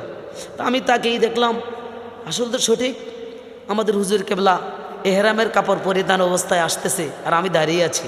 চিল্লে কোন আমার হাবা। আমি সালাম দিলাম, আসসালামু আলাইকুম ওয়া রাহমাতুল্লাহি ওয়া বারাকাতুহু। হুজুর সালাম নিলেন। তো হুজুর কেবলা তো আলহামদুলিল্লাহ, যাকে যেখানে দেখেন হুজুর কেবলার আগে কোনো সালাম দেওয়া যায় না। মারহাবা কইতেন না, রাস্তে কোন মারহাবা। হ্যাঁ, কাছে পাইছেন তো এই জন্য কদর লাগে না। হ্যাঁ, জানা আলে রসুল আওলাদে গৌসে পাক আমাদের মধ্যে আসবে, সবাই বলেন খুশি না বেজার, আরো জোরে বলেন খুশি না বেজার। তো হুজুর কেবলা আমাকে প্রথম ভূমিকায় বলতে কি, হুজুর আমাকে সবসময় ইকবাল হুজুর করে ডাকে, হুজুর ইকবাল হুজুর কোনো হুজুর করে ডাকে, হুজুর এখানে মসজিদ কোথায়? আমাকে বলতেছে মসজিদ কোথায়? মসজিদ কোথায় তো আমিও জানি না, মসজিদ কোন দিকে আছে। পুরো আরফাতের ময়দান মসজিদ হলো একটা, যেটার নাম হলো মসজিদে নামিরা। মসজিদে নামিরা একটাই মাত্র মসজিদ। হুজুর বলতেছে হুজুর মসজিদ কোথায়? তা আমাদের ট্রাভেলসের মালিক যিনি, তিনি বলছেন যে হুজুর এই দিকে ডাইরেক্ট সোজা মসজিদ। চিল্লে এখন না মার হাওয়া, একটু জবান খুলে বলে না মার হাওয়া। তাহলে বুঝা গেল হুজুর কেবলা এহরামের কাপড় পরিহিত অবস্থায় বাসায় বসে না থেকে, তাঁবুতে বসে না থেকে, তাঁবু যেখানে সেখানে বসে না থেকে খোঁজ করছে মসজিদ কোথায় নামাজ আদায় করার জন্য।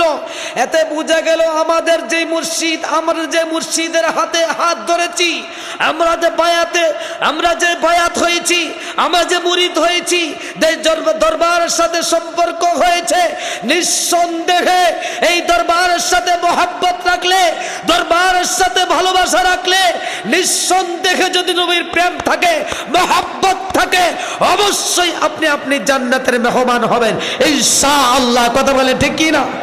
জবানটা খুলে বলে ঠিক কি না? এই জন্য মহব্বত করেন দরবারকে, মহব্বত করেন নবী মদিনাওয়ালাকে। আমার মতো হয়তো আল্লাহ পাক মদিনায় নিতেও পারে। কারা কারা মদিনায় যাইতে রাজি আছে হাত তুলে দেখান, বলেন মনে বড় আশা ছিল যাব মদিনায়, মনে বড় আশা।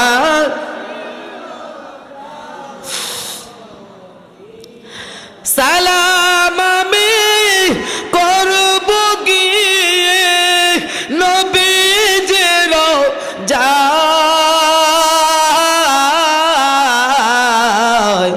মনে বড় আশা ছিল। মাশাআল্লাহ,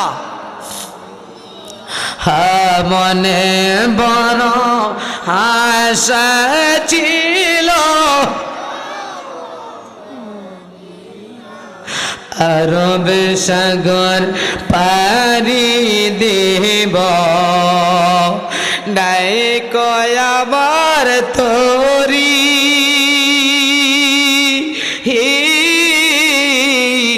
নাই কয় আমার তোরি,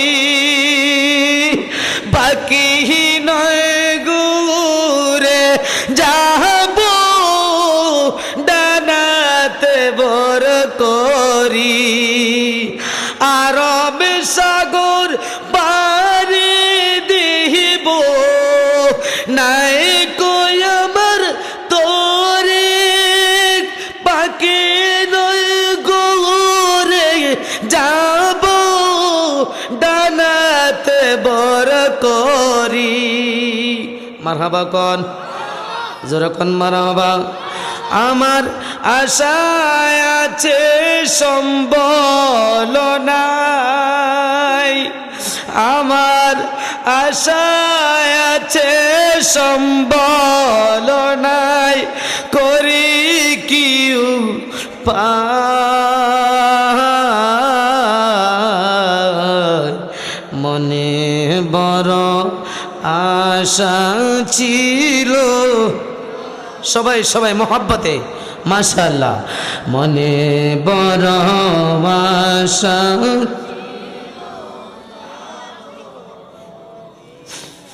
সালাম আমি করব গিয়ে, সালাম আমি করব গিয়ে নবীজির যায়,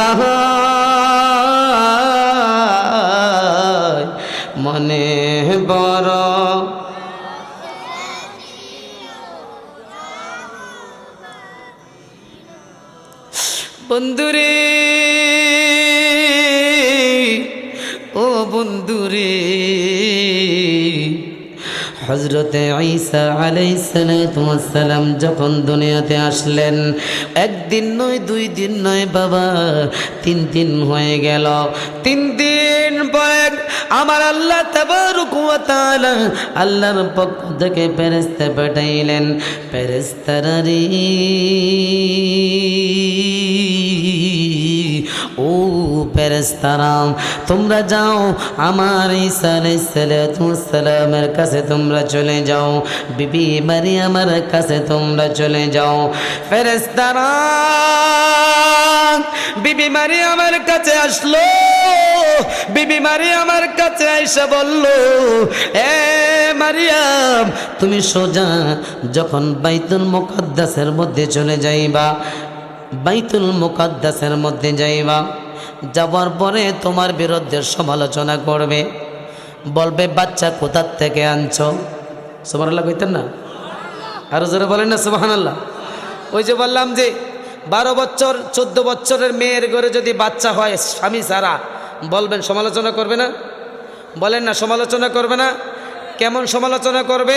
প্রয়োজনে সমাজের মধ্যে তার বিরুদ্ধে দরবার দিবে, তার বিরুদ্ধে মেল দিবে, তার বিরুদ্ধে ষড়যন্ত্র করবে, তার বিরুদ্ধে সমাজ লড়বে, তার বিরুদ্ধে রাষ্ট্র লড়বে, তার বিরুদ্ধে গ্রাম লড়বে, তার বিরুদ্ধে ফ্যামিলি লড়বে, তার বিরুদ্ধে তার ভাই দাঁড়িয়ে যাবে, তার বিরুদ্ধে তার বাবা দাঁড়িয়ে যাবে। কারণ কি জানেন?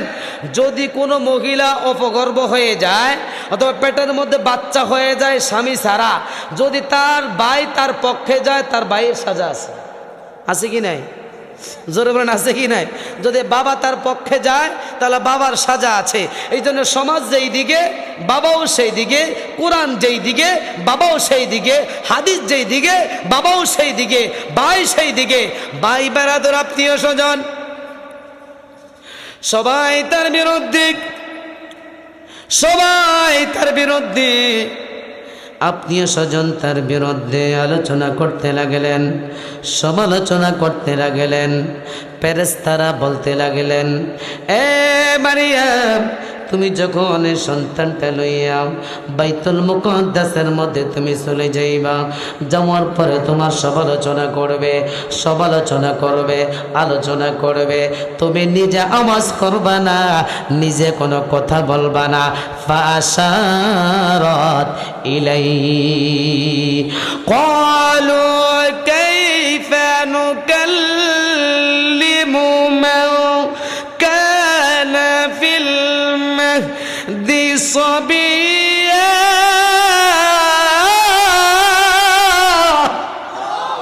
জবান করে কোন আল্লাহু আকবার। কয় সাবধান, খবরদার, তোমার জবান দিয়ে কোনো কথা বলবা না। আল্লাহর ফেরেশতারা বললেন, তোমার জবান দিয়ে কথা বলবা না। বাইতুল মুকাদ্দাসের মধ্যে যখন ঈসা আলাইহিস সালামকে তুমি লইয়া যাইবা, যাওয়ার পরে তুমি দেখাইবা ফাশারাত ইলাই, হযরত ঈসা আলাইহিস সালামের দিকে ইশারা করবা। জোরে কোন সুবহানাল্লাহ। যখন সমালোচনা করতে লাগলেন তখন ইশারা করলেন ফাশারাত ইলাই, আমি কোনো জবাব দিব না, আমি কোনো আওয়াজ করব না। এই সন্তান কোথা থেকে আসলো, কিভাবে আসলো? কলো কাইফা নুকাল্লিমু মান কানা ফিল মাহদি সাবিয়্যা। ইহুদির দ্বারা বলল, বেঈমানেরা বলল, এই সন্তান ছোট্ট বাচ্চা, তার দিকে ইশারা করলো, সে কিভাবে কথা বলবে? এটা তো আমাদের বিশ্বাস হয় না। কলু কাইফা নুকাল্লিমু মান কানা ফিল মাহদি সাবিয়্যা, এই বাচ্চাটার জবান দিয়া কিভাবে কথা বলবে? এটা আমাদের বিশ্বাস হয় না। ফাশারাত ইলাই, তারপর বাচ্চার দিকে যদি ইশারা করলেন, ইশারা করার পরে হযরত ঈসা আলাইহিস সালাম 3 দিনের বাচ্চা। কয় দিনে? সবাই জবানটা খুলে বলেন না, কয় দিনে? 3 দিনের বাচ্চা জবান দিয়ে কথা কইতে পারেনি কেউ?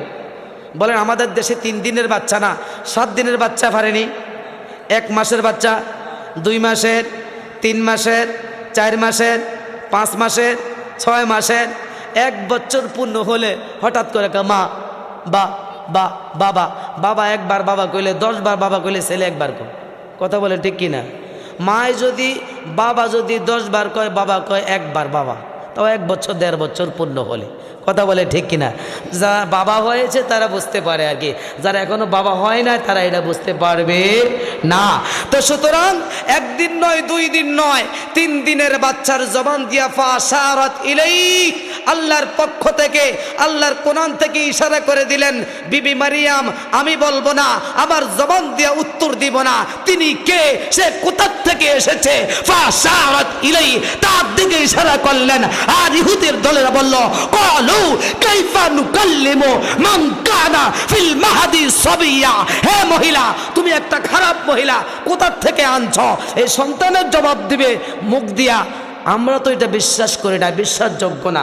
যাক, তাই তারপরেও যাই হোক, তারপরে যেহেতু বলল সন্তানের দিকে ইশারা, দেখি কি বলে। সুবহানাল্লাহ, আরো জোরে বলে না সুবহানাল্লাহ।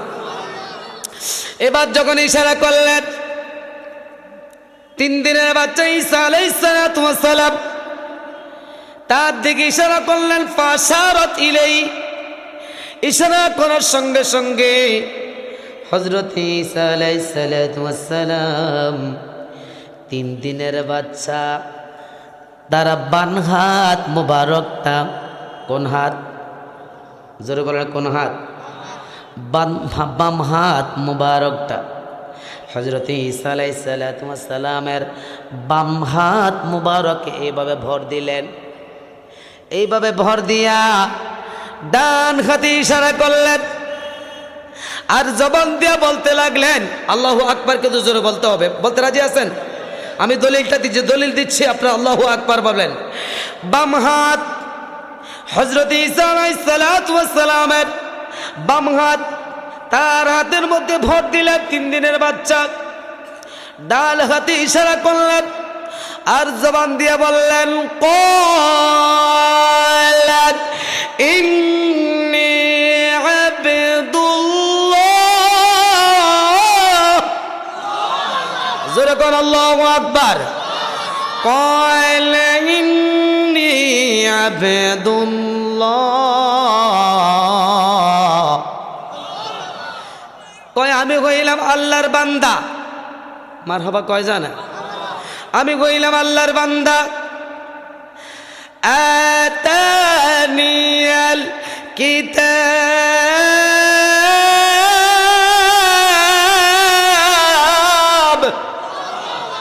আর জবান করে কোন আল্লাহু আকবার। 3 দিনের বাচ্চা জবান দিয়ে বলল, আতানিয়াল কিতাব, আমার উপরে আল্লাহর কিতাব নাজিল হয়েছে। ওয়াজআলানি নবিয়্যা, আমি গইলাম আল্লাহ পাকের একজন নবী। ছোট্ট বাচ্চা, শিশু বাচ্চার জবান দিয়া যখন এই কথা আলোচনা করতে লাগলো, আতারিয়াল কিতাব, আমার উপরে আল্লাহর কিতাব নাজিল হয়েছে। ওয়াজআলানি নবিয়্যা, আমি হইলাম আল্লাহর একজন পয়গম্বর। ওয়াজআলানি মুবারাকান, আমার উপরে আল্লাহর বরকত নাজিল হয়েছে। ওয়া আওসানি বিসসালাতি ওয়াজ যাকাতি, আমার উপরে আল্লাহর পক্ষ থেকে নামাজ ফরজ হয়েছে, আমার উপরে আল্লাহর পক্ষ থেকে যাকাত ফরজ হয়েছে। আর জোরে বল আল্লাহু আকবার। ওয়াসসালামু আলাইয়া ইয়াওমা ওয়ালিদতু ওয়া ইয়াওমা আমুতু ওয়া ইয়াওমা উবআতু হাইয়া, আমাকে আমার আল্লাহ শান্তিময় করে দুনিয়াতে পাঠাইছেন এবং দুনিয়া থেকে শান্তিময় করে দুনিয়া থেকে বিদায় নেবেন। জোরে কন্না আল্লাহু আকবার। আর জবান খুলে কোন আল্লাহু আকবার। এই 3 দিনের বাচ্চা বাইতুল মুকাদ্দাসের জমিনে আল্লাহর পক্ষ থেকে যদি এই জবাব দিতে পারে, আপনারা জবান খুলে বলুন, আল্লাহর পয়গম্বরদেরকে শক্তি দিয়েছে, মুজিজা দিয়েছে কে? জোরে বলেন না, দিয়েছে কে? আল্লাহ। এইভাবে অসংখ্য মুজিজা আমাদের নবীর বেলায়ও আছে। জোরে কন্না মারহাবা। আর জোরে বলেন মারহাবা। মদিনায় মুনাওয়ারা থেকে হঠাৎ করে একটা কাফেলা নিয়ে, বিরাট একটা কাফেলা নিয়ে অনেক দূরে চলে গেলেন। যাওয়ার পরে জোহরের নামাজের সময় হয়ে গেল। কোন নামাজ? জোহরের নামাজ। কোন নামাজ? আমার নবী বললেন, সাহাবাই কেরাম যে যেখানে আছো, আমার নবী সব সময় সাহাবাই কেরামদেরকে দিয়ে যেখানে যাইতেন সেখানে নামাজের আদেশ করতেন, নামাজের হুকুম করতেন। জোরে কন্যা সুবহানাল্লাহ। তো হঠাৎ করে জোহরের নামাজের সময় হলো। জোহরের নামাজের সময় হওয়ার পরে সাহাবাই কেরামদেরকে বললেন, তোমরা কি নামাজ পড়বে না? চিল্লে কোনো মারহাবা, আর জোরে বলেন মারহাবা। তোমরা কি নামাজ পড়বে না? সাহাবাই কেরাম বললেন, ইয়া রাসূলুল্লাহ ওয়া ইয়া হাবিবাল্লাহ, এই ময়দানের মধ্যে যেখানে আপনি নামাজ পড়তে বলেছেন এখানের মধ্যে তো কোনো পানি নাই। কি নাই? সবাই বলেন না, কি নাই? এখানের মধ্যে পানি নাই, আমরা কিভাবে ওযু বানাবো? কিভাবে ওযু বানিয়ে নামাজ আদায় করব? আমার রসুল বললেন, হে সাহাবাই কেরাম তোমরা কাছে আসো, কাছে আসো। সব সাহাবাই কেরাম আমার রসুলের কাছে আসলেন। আমরা এই মাহফিলের মধ্যে বসলাম শিমপুর ঈদগাহ ময়দানে, কেন্দ্রীয় ঈদগাহ ময়দানে ঈদে মাজিউন নবী, ঈদে মিলাদুন নবীর মাহফিলে বসে যদি একটা হাদিসের ইবারতকে আমল করতে পারি, কিয়ামতের ময়দানে আল্লাহ পাকের নাজাতের উসিলা হতে পারে কি পারে না? জোরে বলেন, পারে কি পারে না? এই কথার কার কার বিশ্বাস আছে? দুই হাত তুলে দেখান। নারে তাকবীর, আল্লাহ, নারে রিসালাত, ইয়া নারে গাউসিয়া, পবিত্র ঈদে মাজিউন নবী জিন্দাবাদ, পবিত্র ঈদে মাজিউন নবী জিন্দাবাদ। বিশেষ বক্তার আগমন, শাহপুর দরবার শরীফ, শাহপুর দরবার শরীফ জিন্দাবাদ। জোরে বলেন না মারহাবা। সাহাবাই কেরাম আমার রসুল ডাক দিলেন, কয় সবাই আমার সামনে আসো। আসলেন, আসার পরে আমার নবী বললেন, তোমরা যে যেখানে আছো আমার সামনে আসো, প্রত্যেকে বের হয়ে যাও একটা পেয়ালা নিয়ে। কি নিয়ে? একটা পেয়ালা নিয়ে বের হয়ে যাও। ওই পেয়ালাগুলো নিয়ে বের হলেন, বললেন যে একটু পানি পাইবা, পেয়ালার মধ্যে লইবা, ওই পেয়ালার মধ্যে পানিটা লইয়া আমি রসুলের কাছে নিয়ে আসবা। জোরে কন্যা সুবহানাল্লাহ। আমার ভাইয়েরা, বন্ধুরা, সাহাবাই কেরাম যখন পানির জন্য বের হয়ে গেলেন, পানির জন্য বের হয়ে গেলেন, পানির জন্য বের হওয়ার পরে সঙ্গে সাথে ছিলেন 10 বছরের খাদেম হযরত আনাস ইবনে মালিক রাদিয়াল্লাহু তাআলা আনহু। আনাস ইবনে মালিক পানির জন্য বের হয়ে গেলেন, সাহাবায়ে কেরাম পানির জন্য বের হয়ে গেলেন। সমস্ত সাহাবায়ে কেরাম আমার রাসূলের কাছে এসে বললেন, ইয়া রাসূলুল্লাহ, নবীজি, ইয়া রাসূলুল্লাহ, আপনি বললেন পানির ব্যবস্থা করার জন্য, আমরা পানির ব্যবস্থা করতে পারি নাই, ওযু বানাইতে পারি নাই, কিভাবে আমরা নামাজ আদায় করব? আমার নবী ডাক দিয়া কয়, সাহাবাই কেরাম, ও সাহাবাই কেরাম, তোমরা অপেক্ষা করো, তোমরা সবাই নামাজ পড়বা। অল্প কিছুক্ষণ পরে যেই সাহাবী একটানা 10 বছর আমার নবীর খেদমত করেছেন, আনাস ইবনে মালিক, চিল্লে এখন মারহাবা, আর জোরে বলেন মারহাবা। কিরকম খেদমত করেছেন? হঠাৎ করে একদিন আমার নবীজি মসজিদে নববীর মধ্যে আমার নবী প্রবেশ করলেন নামাজ আদায় করার জন্য। আমার নবী নামাজে দাঁড়িয়ে গেলেন, নামাজে দিয়ে দাঁড়িয়ে গেলেন, নামাজ আদায় করলেন। আনাস ইবনে মালিক মসজিদে নববীর ঘরের দরজার মধ্যে দাঁড়াইলেন, দাঁড়াইয়া দেখে আমার নবীজি মসজিদে নববীর মধ্যে প্রবেশ করতে লাগলেন।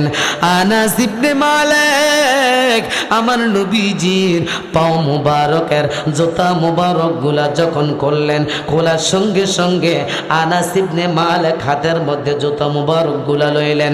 জুতা মুবারক গুলা লইয়া এইভাবে মাথার মধ্যে রাখলেন। সবাই চিল্লা জবান খুলে কোন আল্লাহু আকবার। আনাস ইবনে মালিক নবীজির জুতা মুবারক গুলা এইভাবে মাথার মধ্যে রাখলেন যতক্ষণ পর্যন্ত আমার নবী মসজিদে নববী থেকে নামাজ পড়ে বের না হইলেন, অতক্ষণ পর্যন্ত আনাস ইবনে মালিক নবীজির জুতা মুবারক গুলা মাথার মধ্যে রেখে দিলেন। ওই আনাস ইবনে মালিক পেয়ালা লইয়া বের হইলেন, সাহাবাই কেরাম পেয়ালা লইয়া বের হইলেন ওযু বানানোর জন্য, নামাজ আদায় করার জন্য। সকল সাহাবাই কেরাম আমার নবীকে বললেন, ইয়া রাসূলুল্লাহ ওয়া ইয়া হাবিবাল্লাহ, আমরা পানি পাই না ওযু বানানোর জন্য। ওযু বানানোর জন্য কি দিয়ে আমরা ওযু বানাবো, আমরা নামাজ আদায় করব। কিছুক্ষণ পরে তাকে দেখে হযরতে আনাস ইবনে মালিক রাদিয়াল্লাহু তাআলা আনহু তার হাতের মধ্যে একটা পেয়ালা দেখা যায়। ওই পেয়ালার মধ্যে একটু পানি দেখা যায়। ওই পানিটা লইয়া আমার নবীজির হাত মুবারকের মধ্যে দিলেন। যেই মাত্র আমার নবীজির হাত মুবারকে পেয়ালাটা পাইলেন, ওই পেয়ালার মধ্যে আমার নবীজির কবজে মুবারক, আঙ্গুল মুবারক যেই মাত্র পেয়ালার মধ্যে ঢুকাইলেন, সঙ্গে সঙ্গে দেরি হইল না। আমার নবীজি আঙ্গুল মুবারক পেয়ালার মধ্যে ঢুকাইতে দেরি হইল না। আঙ্গুলের পাক দিয়া ঝর্ণার মতো পানি বের হতে দেরি হইল না। জবান খুলে বলেন আল্লাহু আকবার। বুখারীর দ্বিতীয় খণ্ডে হাদিস শরীফটা রয়েছে। বুখারীর দ্বিতীয় খণ্ডে উপস্থিত সাহাবায়ে কেরাম অনেকেই ছিলেন। সামনে ছিলেন আনাস ইবনে মালিক।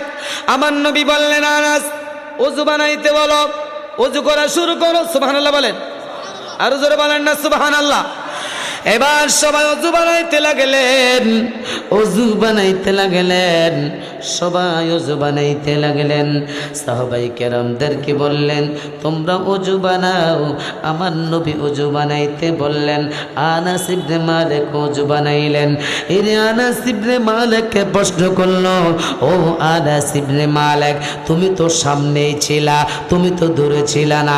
তোমার জবান দিয়ে শুনতে চাই, তোমার জবান দিয়ে বলো, কতজন সাহাবী আমার নবীজির আঙ্গুল মুবারকের মুজিজার পানি দিয়া ওযু বানাইছে, একটু বলো।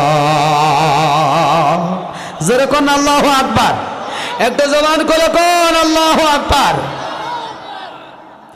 আমি মৃত্যু লাশ হইলে কেউ নিবে না আমায় কুলে। বলেন, আমি মৃত্যু লাশ হইলে কেউ নিবে না আমায় কুলে। ও গো দয়া করে কুলে লয় নবী মুস্তাফায়, হায় হায় দয়া করে। সবাই অসুবিধা হচ্ছে আপনাদের? তো জবানটা দিয়ে বলেন না সবাই, মহব্বতে বলেন সবাই। একজন নবী আছিল গো সোনার না, একজন নবী আছিল গো,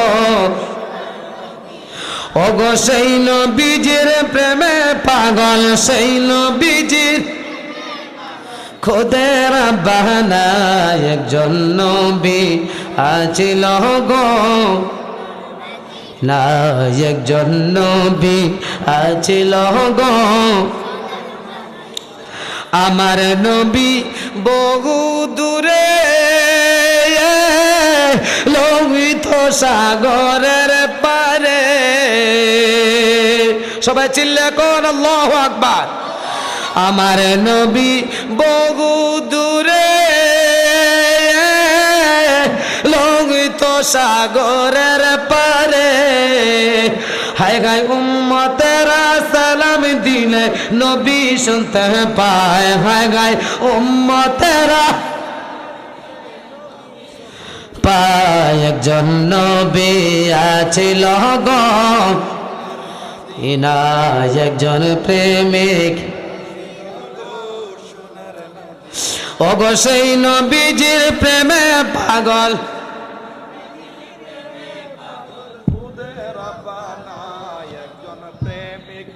আছিল গো না, একজন নবী। আমার ভাইয়েরা বন্ধুরা, আনাস ইবনে মালিককে প্রশ্ন করলো, ও আনাস ইবনে মালিক, তোমার জবান দিয়ে বলো, কতজন সাহাবী ওযু বানাইছে? আনাস ইবনে মালিক বলল, আনাস ইবনে মালিক বলল, একজন নয়, দুইজন নয়, 10 জন নয়, 20 জন নয়, 100 জন নয়, আমার নবীজির আঙ্গুল মুবারকার মুজিজাত বানিয়ে দিয়া সর্বমোট 100 সাহাবী ওযু বানাইছে। জোরে কোন আল্লাহু আকবার। বিবি মারিয়াম হযরত ঈসা আলাইহিস সালাতু ওয়াস সালাম জন্মগ্রহণ করলেন কার ঘরে? মনে নাই? বিবি মারিয়ামের ঘরে। বাবা আসেনি? কনাকা বাবা আসেনি? আসলে বাবা আসেনি? ঈসা নবীর বাবা আসেনি?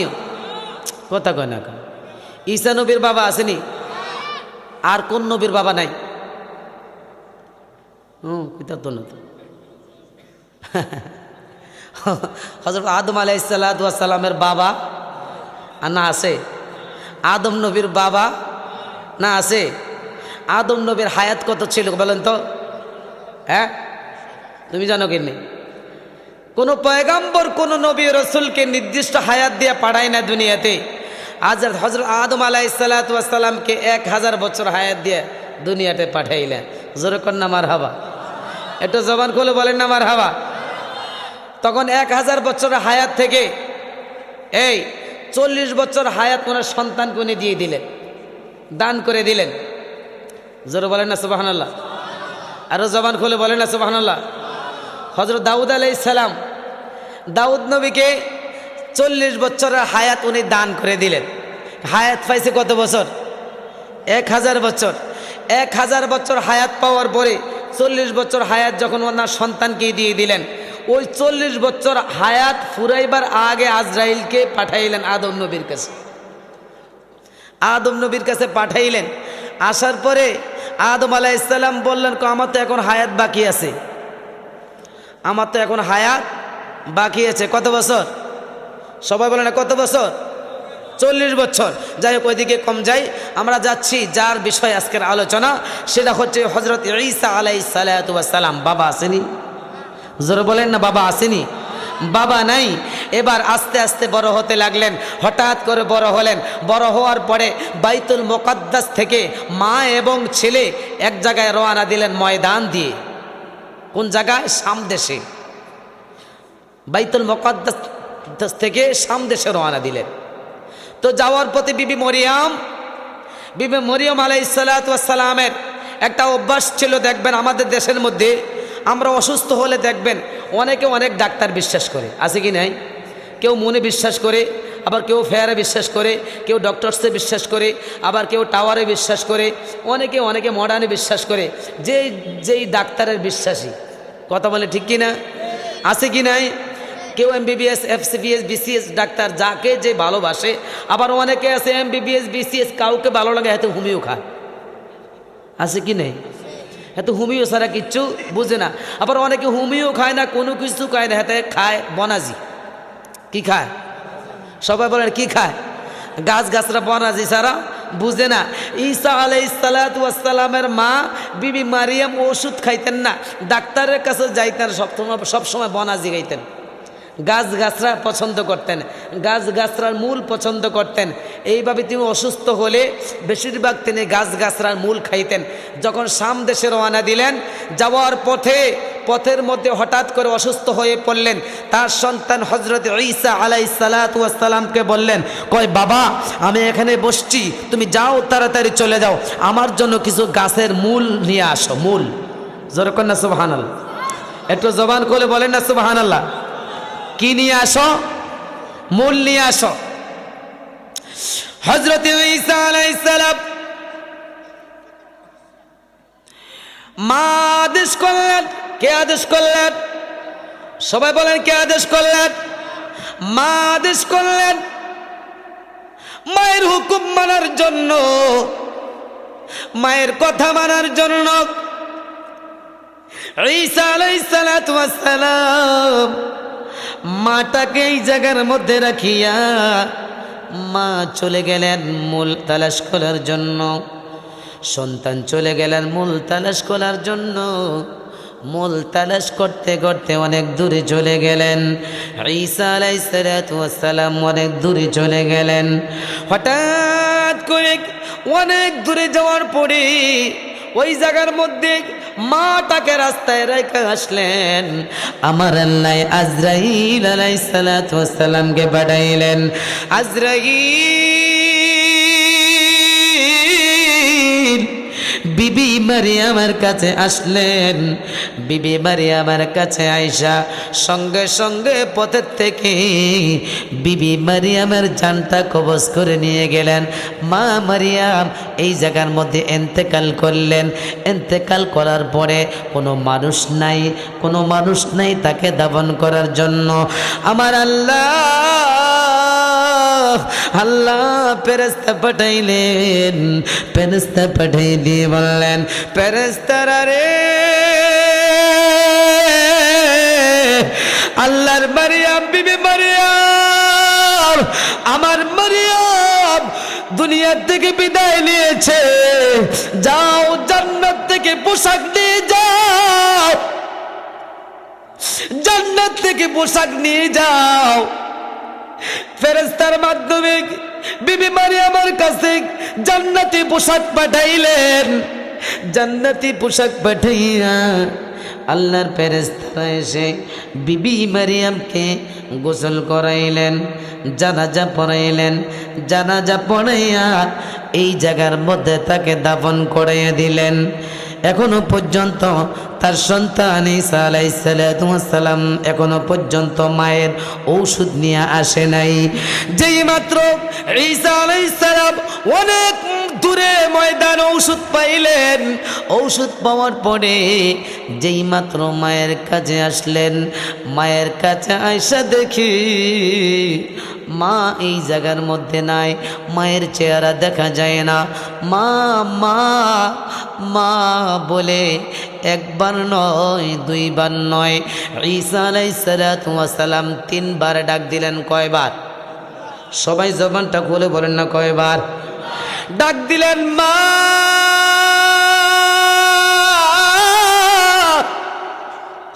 ও মা, বলেন ওগো মা, তুমি এই জগতের শ্রেষ্ঠ নেয়ামত, তোমারে কদম তলে রয়েছে জান্নাত। ওগো মা, তুমি এই জগতের শ্রেষ্ঠ নেয়ামত, তোমারে কদম তলে রয়েছে জান্নাত। ঈসা আলাইহিস সালাম মা মা মা বলে 3 বার ডাক দিলেন। 3 বার ডাক দেওয়ার পরে প্রথম আওয়াজে, প্রথম ডাকে সাড়া দিল না, দ্বিতীয় ডাকে সাড়া দিল না, তৃতীয় ডাকে সাড়া দিয়ে বলল, বাবা, ও বাবা। আসতেছে নারে তাকবীর, আল্লাহ, আওয়াজটা করা, আওয়াজটা তুলে ধরে একটু বাড়াই দেন। নারে তাকবীর, আল্লাহু আকবার, নারে রিসালাত, ইয়া রাসূল, নারে গাউসিয়া, ইয়া রাসূল, নারে পাক পাঞ্জাতন, ইয়া পাক পাঞ্জাতন, পবিত্র দেমাজিউর নবী জিন্দাবাদ। প্রধান মেহমানের আগমন, শুভেচ্ছার স্বাগতম। প্রধান মেহমানের আগমন শিবপুরবাসীর পক্ষ থেকে, শিবপুরবাসীর পক্ষ থেকে, লাল গোলাপ, শিবপুরবাসীর পক্ষ থেকে লাল গোলাপ। নারে তাকবীর, নারে রিসালাত, ইয়া রাসূল, প্রধান মেহমানের আগমন।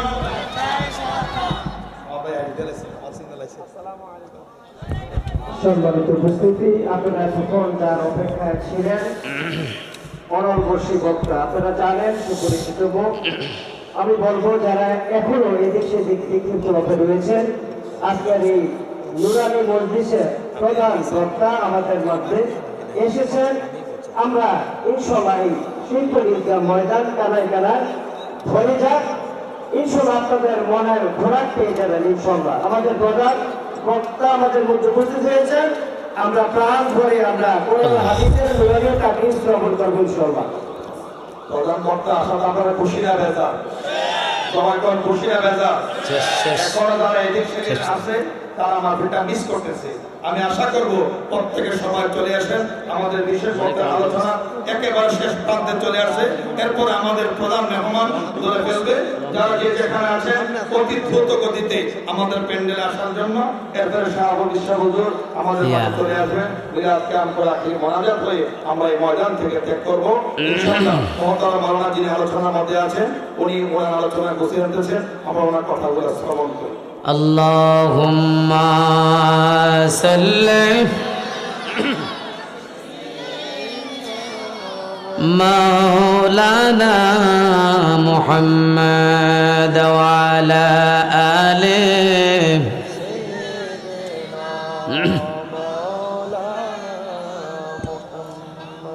আপনারা যারা বসছেন প্যান্ডেলের ভিতরে সবার মুখে একবার শুনতে চাই, আপনারা প্রধান বক্তা আসার কারণে খুশি না বেজার? যারা যারা খুশি একবার হাত তুলে দেখেন। নারে তাকবীর, নারে রিসালাত। প্রধান বক্তার আগমন হযরত মাওলানা কারি শামীম রেজা আল কাদরি সাহেব, শাহপুর দরবার শরীফ, আলা হযরত মুর্শিদ কেবলা। চিল্লিয়ে কন্যা মারহাবা। আব্বাজিরা, আমি লং টাইম আলোচনা করেছি, প্রায় 2.5 ঘন্টার কাছাকাছি। এই জন্য আমি আর সময় দীর্ঘায়িত করতে চাই না। আমি 2-3 মিনিটের ভিতরে শেষ করে দিচ্ছি। যেই কথাটা বলতেছিলাম, বিবি মারিয়াম দাফন করে ফেললেন আল্লাহর কে ফেরেশতারা। কে করলেন? আল্লাহ ফেরেশতারা। হযরত ঈসা আলাইহিস সালাতু ওয়াস সালাম কয়টা ডাক দিলেন? সবাই বলেন বাবা কয়টা? 3টা ডাক দিলেন। 3টা ডাক দেওয়ার পরে তৃতীয় ডাকে বিবি মারিয়াম জান্নাত থেকে আওয়াজ করলেন, বাবা তুমি আমাকে কেন ডাকছো? জোরে বলেন না সুবহানাল্লাহ। আর জোরে বলেন না সুবহানাল্লাহ। এবার ঈসা আলাইহিস সালাতু ওয়াস সালাম বললেন, কই মা তোমাকে 3টা ডাক দিলাম, তুমি কোথায় ছিলা? কই 1টা নয় 2টা নয় 3টা ডাক দিলাম, এতক্ষণ তুমি কোথায় ছিলা? বিবি মারিয়ামের জবান থেকে আসলো, কই বাবা তুমি যখন আমাকে ডাক দিয়েছো, আমাকে প্রথম ডাক দিয়েছো, তখন আমি ছিলাম জান্নাতুল ফেরদাউসের মধ্যে। চিল্লিয়ে কোন মারহাবা। একটা জবান খুলে কোন মারহাবা। তুমি যখন আমাকে প্রথম ডাক দিয়েছিলা তখন আমি ছিলাম জান্নাতুল ফেরদাউসে। আর যখন দ্বিতীয় ডাক দিয়েছিলা তখন আমি ছিলাম সিদরাতুল মুনতাহায়। আর যখন তুমি আমাকে তৃতীয় ডাক দিয়েছিলা তখন প্রথম আসমানে এসে আমি তোমার ডাকের উত্তর দিয়েছি। চিল্লে সবাই কোন মারহাবা। আল্লাহ পাক রব্বুল আলামিন আমাদের সকলকে যেন কোরআন এবং হাদিসের আলোচনা হয়েছে আমল করার তৌফিক দান করে বলেন আমিন। জবানটা খুলে বলেন আল্লাহুম্মা আমিন। আমার ছোট ভাই হযরত মাওলানা শামীম রেজা আল কাদরি আমার অত্যন্ত স্নেহের এবং অত্যন্ত আদরের। আমি যখন রঘুপুর কেন্দ্রীয় জামে মসজিদের খতিব ছিলাম, কেন্দ্রীয় ঈদগাহ ময়দানের খতিব ছিলাম, তখন আমার ভাই ছোট ভাই শামীম রেজা আল কাদরি, ওনার বাড়ি ছিল ধনপুর। বাড়ি কোথায়? এখনও ধনপুর। যদি কুমিল্লা শহরে বাড়ি করে থাকে তাহলে এখন কিনছে ইদানিং, কিন্তু আগে কিন্তু ধনপুরের বাড়ি, এখনও বাড়ি ধনপুর। তো যাই হোক, তখনকার দেখতাম আমার ছোট ভাই আমার হুজরাতে, মসজিদের হুজরাতে এসে বসে থাকতো এবং আমার সঙ্গে সময় কাটাতো। রঘুপুর, ধনপুর, নোয়াপাড়া, বাটকেশ্বর, রামচন্দ্রপুর, কার্তিকপুর, প্রত্যেকটা গ্রামে গ্রামে আমি প্রোগ্রাম করেছি। আর প্রত্যেকটা গ্রামের প্রোগ্রামে দেখতাম যে স্টেজে বসে থাকতো। মারহাবা গো, জোরে বলেন না মারহাবা। আজকে সেই শামীম রেজা আল কাদরি সারা বাংলাদেশ কাঁপাচ্ছে। আপনারা খুশি না বেজার? সবাই বলেন খুশি না বেজার? আমি দোয়া করি আমার এই ছোট্ট ভাইটাকে যেন বাংলাদেশের আনাচে কানাচে সুন্নিয়াতের মরি এবং সুন্নিয়াতের একজন বলিষ্ঠ কণ্ঠ মুজাহিদ হিসাবে বাংলার জমিন আল্লাহ সৃষ্টি করে বাংলার প্রত্যেকটা জায়গার মধ্যে কোরআন এবং হাদিসের ছোঁয়া আলো পৌঁছে দিতে পারে, বলেন আল্লাহুম্মা আমিন। এই বলে আমি আমার অসমাপ্ত আলোচনা শেষ করে বিদায় নিচ্ছি। দোয়া করবেন সকলে, বেঁচে থাকলে দেখা হবে শাহপুর দরবারে। মারহাবা কর, জোরে বলেন না মারহাবা। আল্লাহ পাক যেন আমাদের সকলকে কবুল করে, বলেন আমিন। ওয়া আখিরি দাওয়ানা আনিল হামদুলিল্লাহি রাব্বিল আলামিন। আসসালামু আলাইকুম ওয়া রাহমাতুল্লাহি ওয়া বারাকাতুহু।